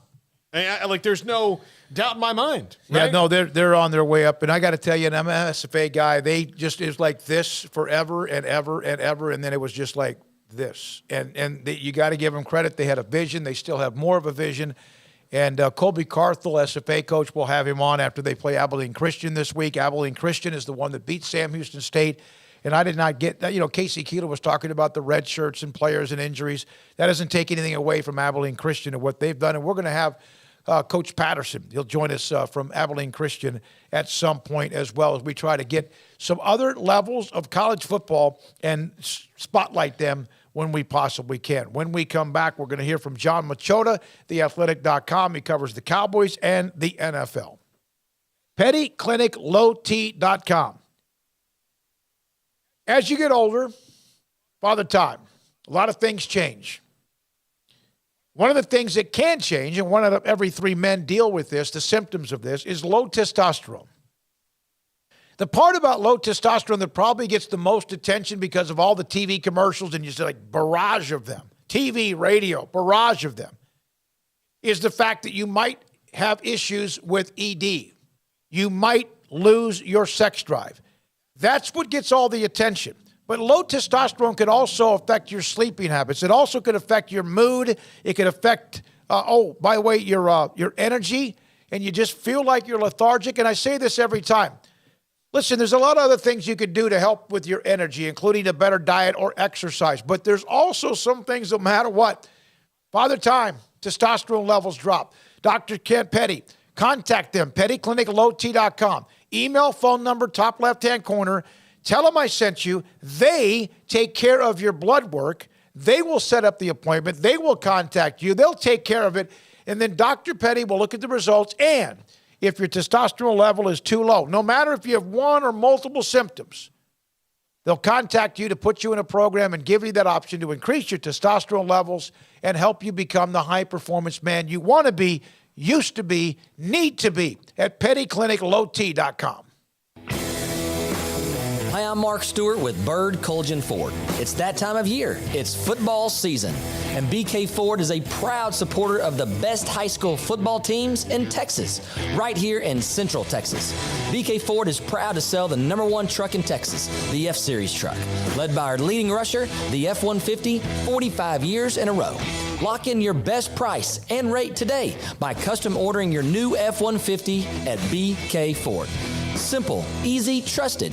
Experience better at Bird Colgin Ford.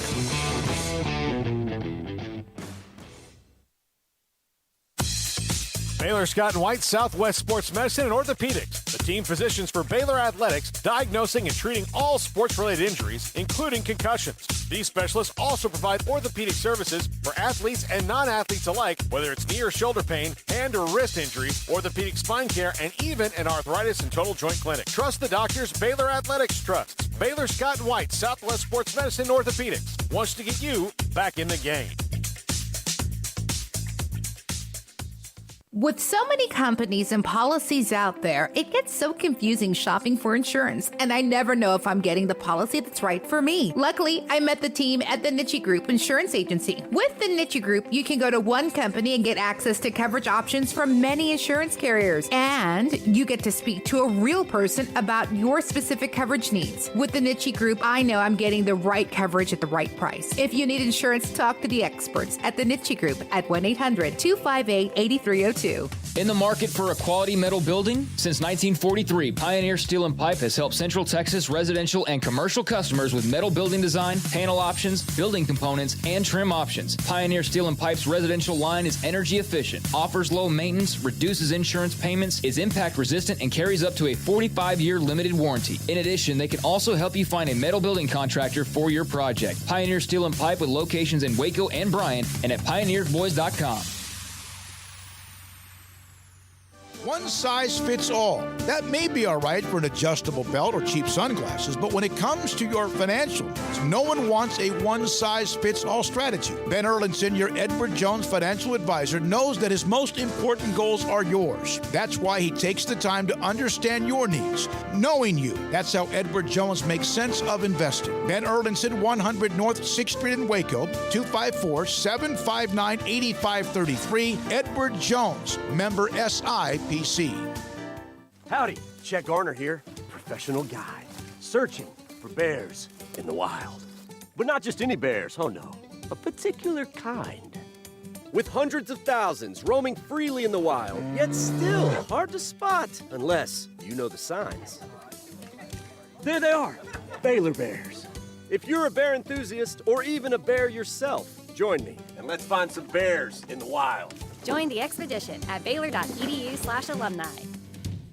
Looking for a great job with great pay and awesome benefits? Genco FCU is hiring. As a longtime Waco employer, Genco focuses on what matters most in our employees' lives, like pay incentives, bonuses, benefits, 401k plans, paid time off, advancement opportunities, medical, prescription, dental, and vision insurance, as well as short and long-term disability. Come join our incredible team today and make Genco your career that will work for you. Apply at gencofcu.org or at any branch location. Stepping into the boots of a U.S. Army officer can add confidence and leadership skills to your son or daughter's career path. See all the things they can achieve in our boots at GoArmy.com. U.S. Army Waco Recruiting Company, 254-598-8131 or 254-776-1543.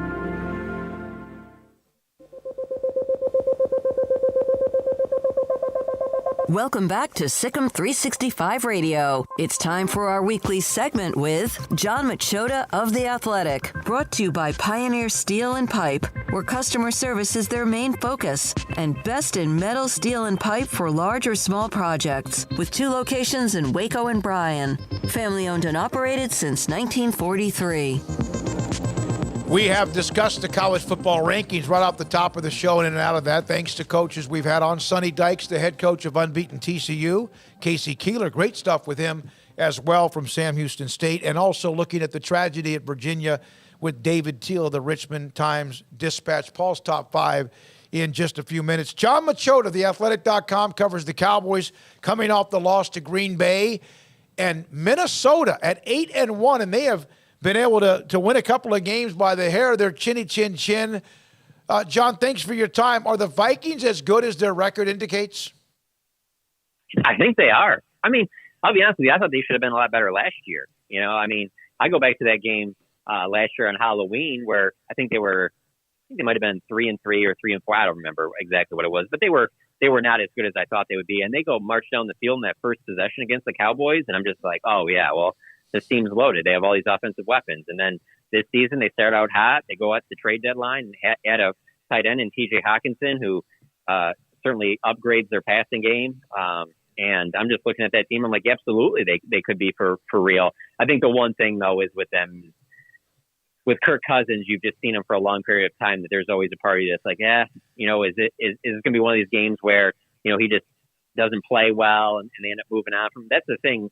He's always been solid, but he's always left it a little bit short of where you're like, yes, this guy's absolutely your franchise quarterback. He's your franchise quarterback for the next 15 years, but he does enough to impress you where you're like, well, he's obviously a starter in this league. But yeah, he can certainly lay some eggs and have the team play a little bit worse than they probably should. But no, I think this is a legit, really good playoff team that for the Cowboys to win this game, they're not going to be able to play the way they did against really these last 3 games against, Detroit and Chicago and Green Bay. They're going to have to play their best game of the last month to win this one. Yeah, Kirk Cousins to me, John, is I think the biggest knock on him is that his bads are really bad. Like when he decides to have a bad game, it is tragically bad. It's not just, you're like Dak's game last week against Green Bay. Wasn't great, but it wasn't tragically bad, compared to some of the ones that Kirk, not that Dak hasn't had them, but like when Kirk does it, man, he really puts the pedal to the floor.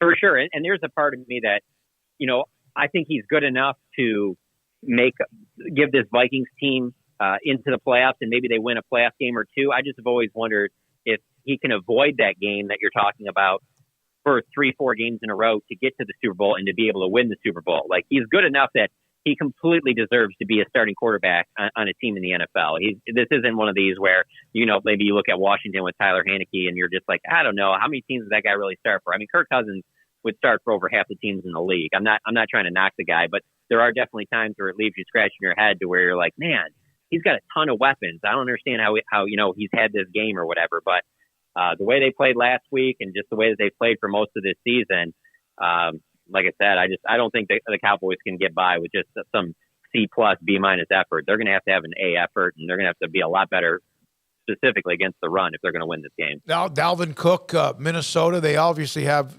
an unbelievable talent and player in Justin Jefferson, the former LSU star, and what he does at Minnesota. Who does he remind you of? And that's a good question. I can't even think of a good comp to him just because of the size and everything else that he does. I mean, he's got that athleticism. That catch that he had on Sunday certainly reminded me of Odell Beckham. But man, I don't know. That's a good question because I just think J. Ron Kershaw will say in the locker room, he thinks that Justin Jefferson is the best receiver in the NFL right now, hands down. And the thing that he said about him that really stands out is that no matter who his matchup is from week to week, whatever the corner is that's on him, whatever the coverage is that's designated him, he said when you put on the tape, he wins all the time. And there's just so few guys that are doing that. So it's him, Cooper Kupp, I used to say Devontae Adams, but it hasn't been that way since he's been with the Raiders. And then obviously Tyreek Hill. But I mean, there's only, 2 or 3 guys that are there. And it's crazy to think that, you go back to that draft that, CeeDee Lamb falls to the Cowboys and you're thinking, man, that's a huge steal for the Cowboys. I know that they were interested in Caleb on Chase on the edge rusher from LSU, but you're just like, man, this is too good to pass up. And to think that, man, Jefferson was there too is just crazy to think about that. Both those teams got really good receivers, but Jefferson, he's arguably the best receiver in the league right now.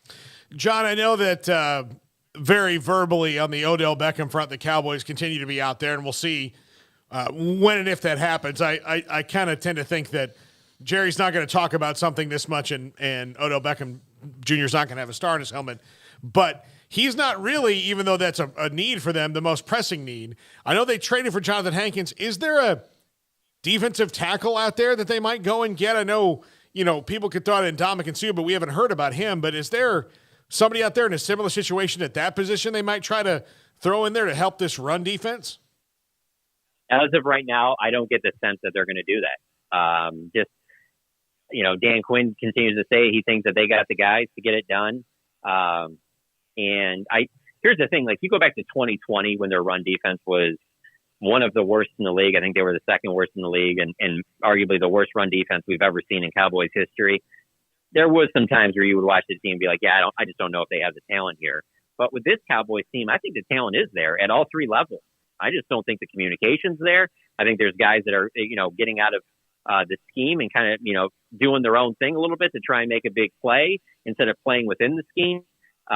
So I don't necessarily think that they need to do that. Now, hey, if you want to go out and sign Ndamukong Suh, obviously that would upgrade the defensive front, but I don't know that that's the one thing that will just fix it. That's obviously one of the reasons they went and got Jonathan Hankins. And I'm not saying he's anywhere near Ndamukong Suh, but he was an upgrade at the position. But since he's been on the team, their defense has given up over 200 yards rushing the last 2 weeks. So I don't know if that is the answer as much as everybody being on the same page and the communication being a lot better than it was. So I think I've shared this with you. During the game, Sunday, Cowboys, Monday night, whatever the hell they play, Paul and I start a text, and I immediately say they win by 17, just because. Paul goes, he could tell about maybe 12 to 15 plays into the game. It's almost sick how he can say they're going to lose this game. And we go back and forth, and there was no way, 28-14, there's no way. Packers are bad. They're down 14. Aaron Rodgers is thinking about Minja juice or whatever he does. He's out. Ayahuasca. That's it. When did you think that the Cowboys could not? Did you ever think there's no way they lose this game? I don't think I never would with Aaron Rodgers on the field. I don't even care how bad he played the week before against the Lions. Because Rodgers is on the field, I always think that there's a chance for. But in terms of watching that game, I still thought the Cowboys would win in overtime. Because I think they're that much better than the Packers. I mean, a good Packers team wouldn't let you rattle off 21 unanswered. A good Packers team, if you throw back-to-back picks like that, they go 14-7 and then they cruise, especially a good Packers team at Lambeau with Aaron Rodgers at quarterback. So that's not a good Packers team. They're much closer to the team that lost 5 games in a row than they are to the team that played that day. And I'll tell you why. I'll give you 2 exact reasons. Christian Watson, and I already forgot the guy's name, the safety that had both interceptions. That guy, those are his second and third interceptions of his career. That's Christian Watson's only 3 touchdowns of his career. Like, they had special performances in that game that made it look like the Packers team was maybe to like the Packers level of 14 or 16, or when they beat the Cowboys in the playoffs. But no, that Packers team's not good. I really thought that when the Packers got the ball back right before the end of the fourth quarter and they didn't do anything with it and had to kick it back to the Cowboys, I was like, oh, the Cowboys are winning. And then when they didn't get it and the Cowboys won the toss, I was like, the Cowboys are going down. I mean, let's be honest here. You wipe out that holding call against McGovern. They gave that ball to Malik Davis in overtime. Malik Davis is a guy that you think would only be playing if they were up by a lot or down by a lot. And in that key moment, he busts off a 16-yard run that gets them, well into field goal range, and they're rolling. So it is a strange game. They had no business losing that game, and I know this is just that old sports cliche, but you cannot let this one loss turn into 2. And the reason I bring that up is because the frustration in the locker room after the game, the way the guys seemed today in the locker room, the way Mike McCarthy seemed after that game, the way Mike McCarthy seemed today at the podium. Like, this isn't Wednesday. We've turned the page to the next week and we're on to the Vikings. Like, there's still a little bit of a hangover from that loss because of the way they lost that game. Yeah, John, part of me though does think that the Cowboys coming in and doing that, it might have woken Aaron Rodgers up a little bit, but I don't know that means they're going to be good for the rest of the year. It might just mean that they look a little better on the way out. Yeah, no, I definitely don't think that this Packers team is about to turn the corner. I don't think that at all. I think they're closer to that team that lost those 5 in a row. But yeah, Aaron Rodgers back at Lambeau, Mike McCarthy, the Cowboys, obviously buildings rocking and all that, and they're just giving you chance after chance, with just bad interceptions, turnovers.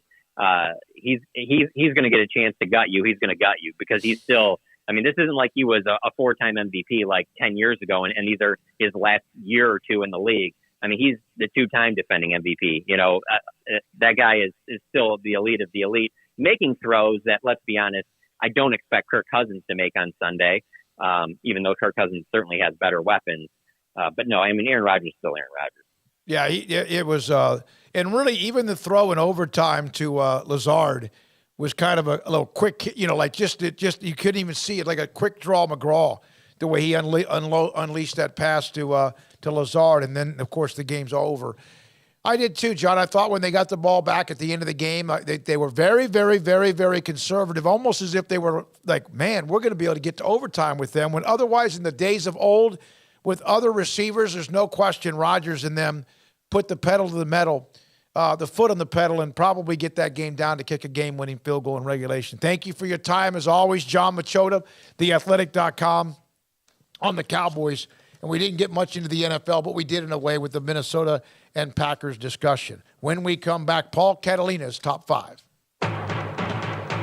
This month, Allen Samuelson Waco is having the Black Friday sales event. You can save big on the new 2022 Ram 1500 Crew Cab with total values up to $4,250 with 2.9% for 72 months. That's right, plus an extra $500 bonus cash to first responders and no payments until January 2023. Shop an award-winning dealership with award-winning product. Allen Samuelson Waco, the place to shop Ram trucks. Come by, let's be friends. From the first workout to the last practice, sports is an incredible and rewarding challenge. Hi, this is Dan Ingham with the First National Bank of Central Texas, and we're proud to support each athlete, every parent, and our educators. From families, small businesses, to the biggest industry, we're here to help. With remarkable products like our free First mobile app, we've got banking ideas that fuel big dreams. That's the First National Bank of Central Texas. Familiar faces making local decisions. Member FDIC, Equal Housing Lender. At Ideal MRI, we feel blessed to be part of the Waco community. We're a small family business here in Central Texas. At times like this, the cost of healthcare has never been more important. And unfortunately, significant illnesses and injuries still occur. And that's why Ideal MRI is open and here to serve you through this difficult time. So if you need an MRI, ask your doctor about Ideal MRI. You can schedule online in minutes at idealmri.com or call 833-IDEAL-MRI. Pizza, burgers, and Bears football. There's no place around Waco that serves them all other than Bubba's 33. Come show your green and gold and enjoy some of Waco's best food and beverages while watching your favorite team, the Bears. When real Bears fans get hungry, Bubba's 33 is the #1 spot for ice-cold drinks, hand-stretched, stone-baked pizzas, and bacon-infused burgers. Join us for indoor or patio dining. Bubba's 33, Waco's restaurant and proud supporter of Baylor Bears football. Sick 'em, Bears! Riverbend Liquor and Wine, Lakeshore Drive and North 19th Street, right behind the bank, is a hidden gem in Waco. If you're a fan of bourbon, especially local Texas bourbons, that's where you gotta go. Balcones, TX, Devil's River, whatever it is, they've got it. Riverbend Liquor and Wine, plus the best selection of craft beers in Waco, seasonally churned out throughout the year. Whether it's spring, summer, fall, or winter, Riverbend Liquor and Wine, best selection of craft beers, a speedy drive-through window, and excellent customer service. Find out more on Instagram or just go by and see them. Lakeshore Drive at North 19th Street behind the bank.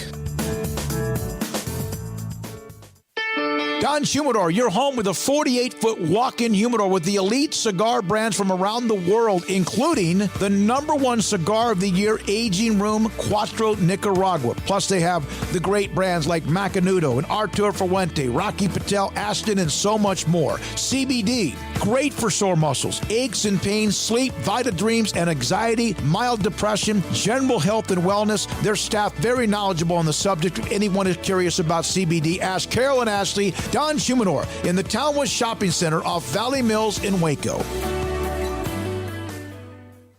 After my first car accident, I feared the biggest damage would be to my wallet. I expected a mountain of bills and a long, drawn-out process. But my Texas Farm Bureau insurance agent was there when I needed her and helped me get back on my feet and in my car in no time. Instead of a hassle, I got reassurance and a quick recovery. Stop by and see our agents at one of our 3 McLennan County locations. Coverage and discounts are subject to qualifications and policy terms and may vary by situation. This is Paul Catalina's Top 5 at 5:55. Paul, before you get going, Emery raised his voice at me earlier today. I don't believe it. I did. I didn't know he's here. Yeah. Tucked back in that area where Jack is the tool man. What is that show called? Home Improvement. Yeah. Yeah. No, we have not given Jack a proper workshop. Apparently not, because this is the workshop. Yeah, exactly. I don't know where else he could go. We should get him a shed. Like out Jack, there. what kind of shed? Pioneer Steel and Pipe would love to. They would. We could even get next door. They have all that metal. Yeah. Jack, how big do you want the shed to be? Your work area. 10 by 12, maybe. 10 by 12. 15 by 12. Yeah. All right. All right. We'll get him like a cool. We need to get the Connolly High School or a high school shop class. Yeah. To build that. Yeah. That's what we'll do. All right. Top 5 Heisman candidates. These are mine right now as we sit 2 weeks out for the end of the regular season. Number 5. It's a lot of pressure to have a vote for this. I'm telling you. This year is going to be hard. Yeah. Number 5, Bo Nix. And I don't even know, had they not lost to Arizona, he would be higher than 5. And he's not the reason that they did lose to Arizona. But I do think what Bo Nix has done, he shot Kenny Dillingham up the charts of people you should think about for head coaches next. He really makes it look like it's an even bigger mess at Auburn than it was, because Bo Nix used to be a guy who was totally schizophrenic when it came time to do it. He had a bit of the Charlie Brewers in him, where it was 3 bad quarters and a half, and then all of a sudden it was like, here we go. And now, from the moment the game starts, he is just kicking your ass. Yeah, that's what he's doing. Number 4, Hendon Hooker, down a little bit on this list, although I debated on putting him in the top 3. I didn't want 3 quarterbacks in my top 3. So I moved Hendon Hooker down because of the loss to Georgia. Outside of that, he's been absolutely fantastic. A great transfer portal find. Virginia Tech said he'd be kicking themselves, and that didn't work out. A lot of schools kicked themselves on this transfer portal. Exactly. And he and Josh Heupel just completely work together, and it's great to watch Tennessee be relevant again and not have to, watch a gigantic. And even if you're not a fan of a big program, and this is why I think I like Hendon Hooker a lot, I'm not a fan of Tennessee. I don't really, it's not going to make my day or not if they win or lose. But when you watch a team that it's like gigantic legacy program with a stadium that's as big as it is and beautiful it is, and with fans that care as much, just constantly run into a wall when it comes to making football decisions, it's hard to watch. Every time from this point until the end of their last game, anytime any of us, and Craig should be back tomorrow, mentions Tennessee, Garrett, I don't care if we get fined or not, Rocky Top, I want to hear it. No. Why not? No, it's copyrighted. What part about copyrighted? Well, don't we have music that we use on this show? Non-copyrighted music. If I ask Tennessee if it's okay and they say yes. Yeah, we have to submit all that. It's a whole process. Jack, would you do that for me? Thank you. Don't you love Rocky Top? I know it's annoying as hell, but it's just got a beat to it. Garrett, play it for us. I can't pull it up right here. I'm not a big fan of Rocky Top. No. Would we get fined? Not fined. It's just that we won't make the YouTube, the monetization for your little 5 seconds of, or it wouldn't be 5. We'd play the whole thing. For that Rocky Top, that minute you'll always be. That minute of joy, then it's bad for us. Number 3, Blake Corum at Michigan. Maybe should be number 2. He's a beast. And I thought Bijan Robinson was the best running back coming in, and he still might be. But overall, the person who's controlled the run game most, he and Blake Corum, these guys to me are the 2 first-round running backs you got to talk about in the NFL, and Blake Corum is excellent. Yeah, I voted. I did my All-American ballot yesterday, and it was the kid from Illinois, the kid from Minnesota. Is that right? Ibrahim. And then I say kid, the young man. And then, all of them are from the Big Ten. Yeah, the Big Ten's got great running backs. They really do. I could only vote for 2, and I'll tell you right now, I looked at catches and all that other stuff. They're all very, very similar. Ibrahim, 18 touchdowns or something like that for a team that's just okay. Yeah. All right. And number 2, Drake May. This guy might be number 1 at the end of this. If he has 3 good games in a row here, including beating Clemson, I might put him at number 1. He has transformed North Carolina. And I will say this, because somebody will go back and find it. I did a top 5 about North Carolina and thinking, is this team even going to crack 500 on the year? Looking at them, I knew Drake May was a highly recruited guy, but he'd never seen him play before. He has changed my whole opinion and my opinion about the future of North Carolina. Because now for the next year or so, there's going to be, they'll be able in the transfer portal to go get guys and say, hey, do you want to play with Drake May? Yeah, I do. It's going to raise your stock that much more. I thought Mac was a little bit, maybe in over his head at this point in his career. Nope. Shame on me for doubting him and doubting North Carolina like that. There's only one more name left on the thing you haven't mentioned. I know who that should be. Yeah, and but I'm telling you, this Drake May thing came out of nowhere. I'm not saying he wasn't talented coming out of high school. He's a high recruited player, he's done at North Carolina what maybe some thought we would see from Quinn Ewers immediately at Texas, and he's actually done it. Yeah, my response to that would be he's a really high recruit. Yeah, there's many more guys who are high recruits that take forever to do anything or don't than in their redshirt freshman year dominate the conference. Yeah, that's the difference. He's a redshirt freshman where Ewers is – what is he? He's a redshirt freshman. Okay. Same thing. All right. Number 1, C.J. Stroud. Be him, yeah. He's that dude. And look, the current Heisman Trophy winner, like the defending champ, is not on this list, although he's a magician and is fantastic, and I love watching him play. But C.J. Stroud is that dude, and will probably be the first pick in the draft. I'm sure the Texans watch every game he has and go. Do you know the Eagles have the 4th pick in the draft? Yeah, right now, yeah. Do you know that they might get Perkins is a true freshman, though, isn't he? Yeah. Okay. He's a true freshman. Well, they should draft him anyway. They might want to. Look, He could be like that good. The Eagles are already going to win the division probably. And that's a long way to go. Yeah, but they're probably going to win the division. And then even no matter what happens in the postseason, they're going to be a team that's in the postseason with the 4th pick in the draft because of the trades they made. And it won't be this guy, C.J. Stroud, because of Jalen Hurts, but somebody good. But C.J. Stroud. I want to see what he does against Michigan. I do, too. I'm not saying he's not leader of the pack, whatever. I'll have a vote when I have a vote, which is in a couple of weeks, but we'll be. Look, he played a really good, talented defense in Notre Dame earlier in the year, and they held him in check. Michigan is a better defense and a better team. That's going to be his Heisman moment. Is against Michigan. Can be his Heisman moment. Yeah. Hayden, thank you, Paul. Top 5, Hayden Maxwell. We got to get to this. A couple of super chats just goes to show they did nothing but party all summer, thinking they were too good to be bad and have to practice to stay in rhythm. Pathetic. Hayden, I don't know. Is he alluding to Baylor because that came a while back? I didn't get a chance to get to it. Here's another one from Hayden.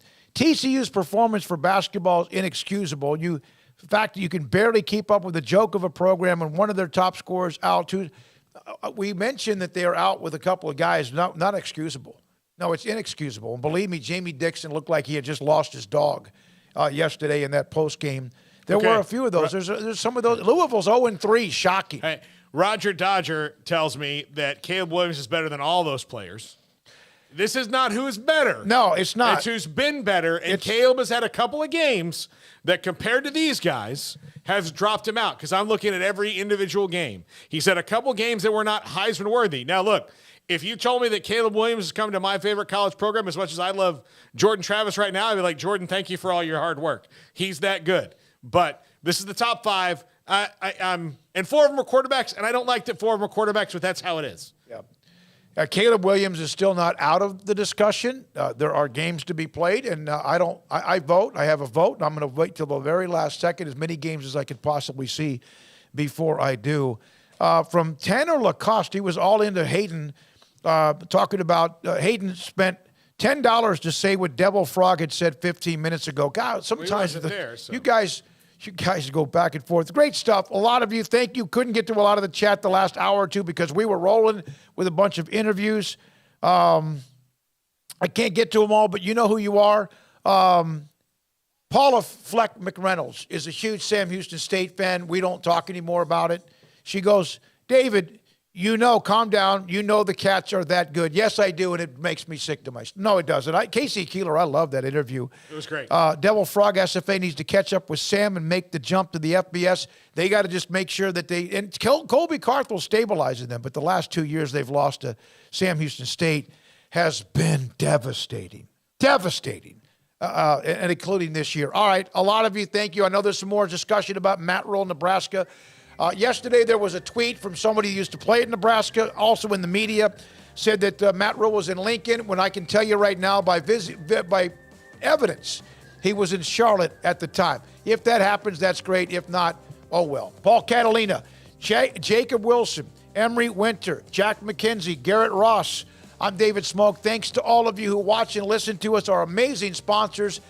Sports tonight at 10:30 on the CW channel. Good night on 365 Sports.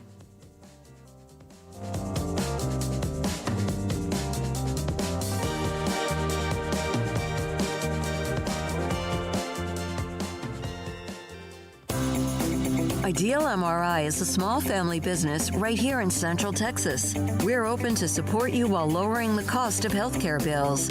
When you need an MRI, ask your doctor for an Ideal MRI. Visit us at idealmri.com or call us at 833-IDEAL-MRI.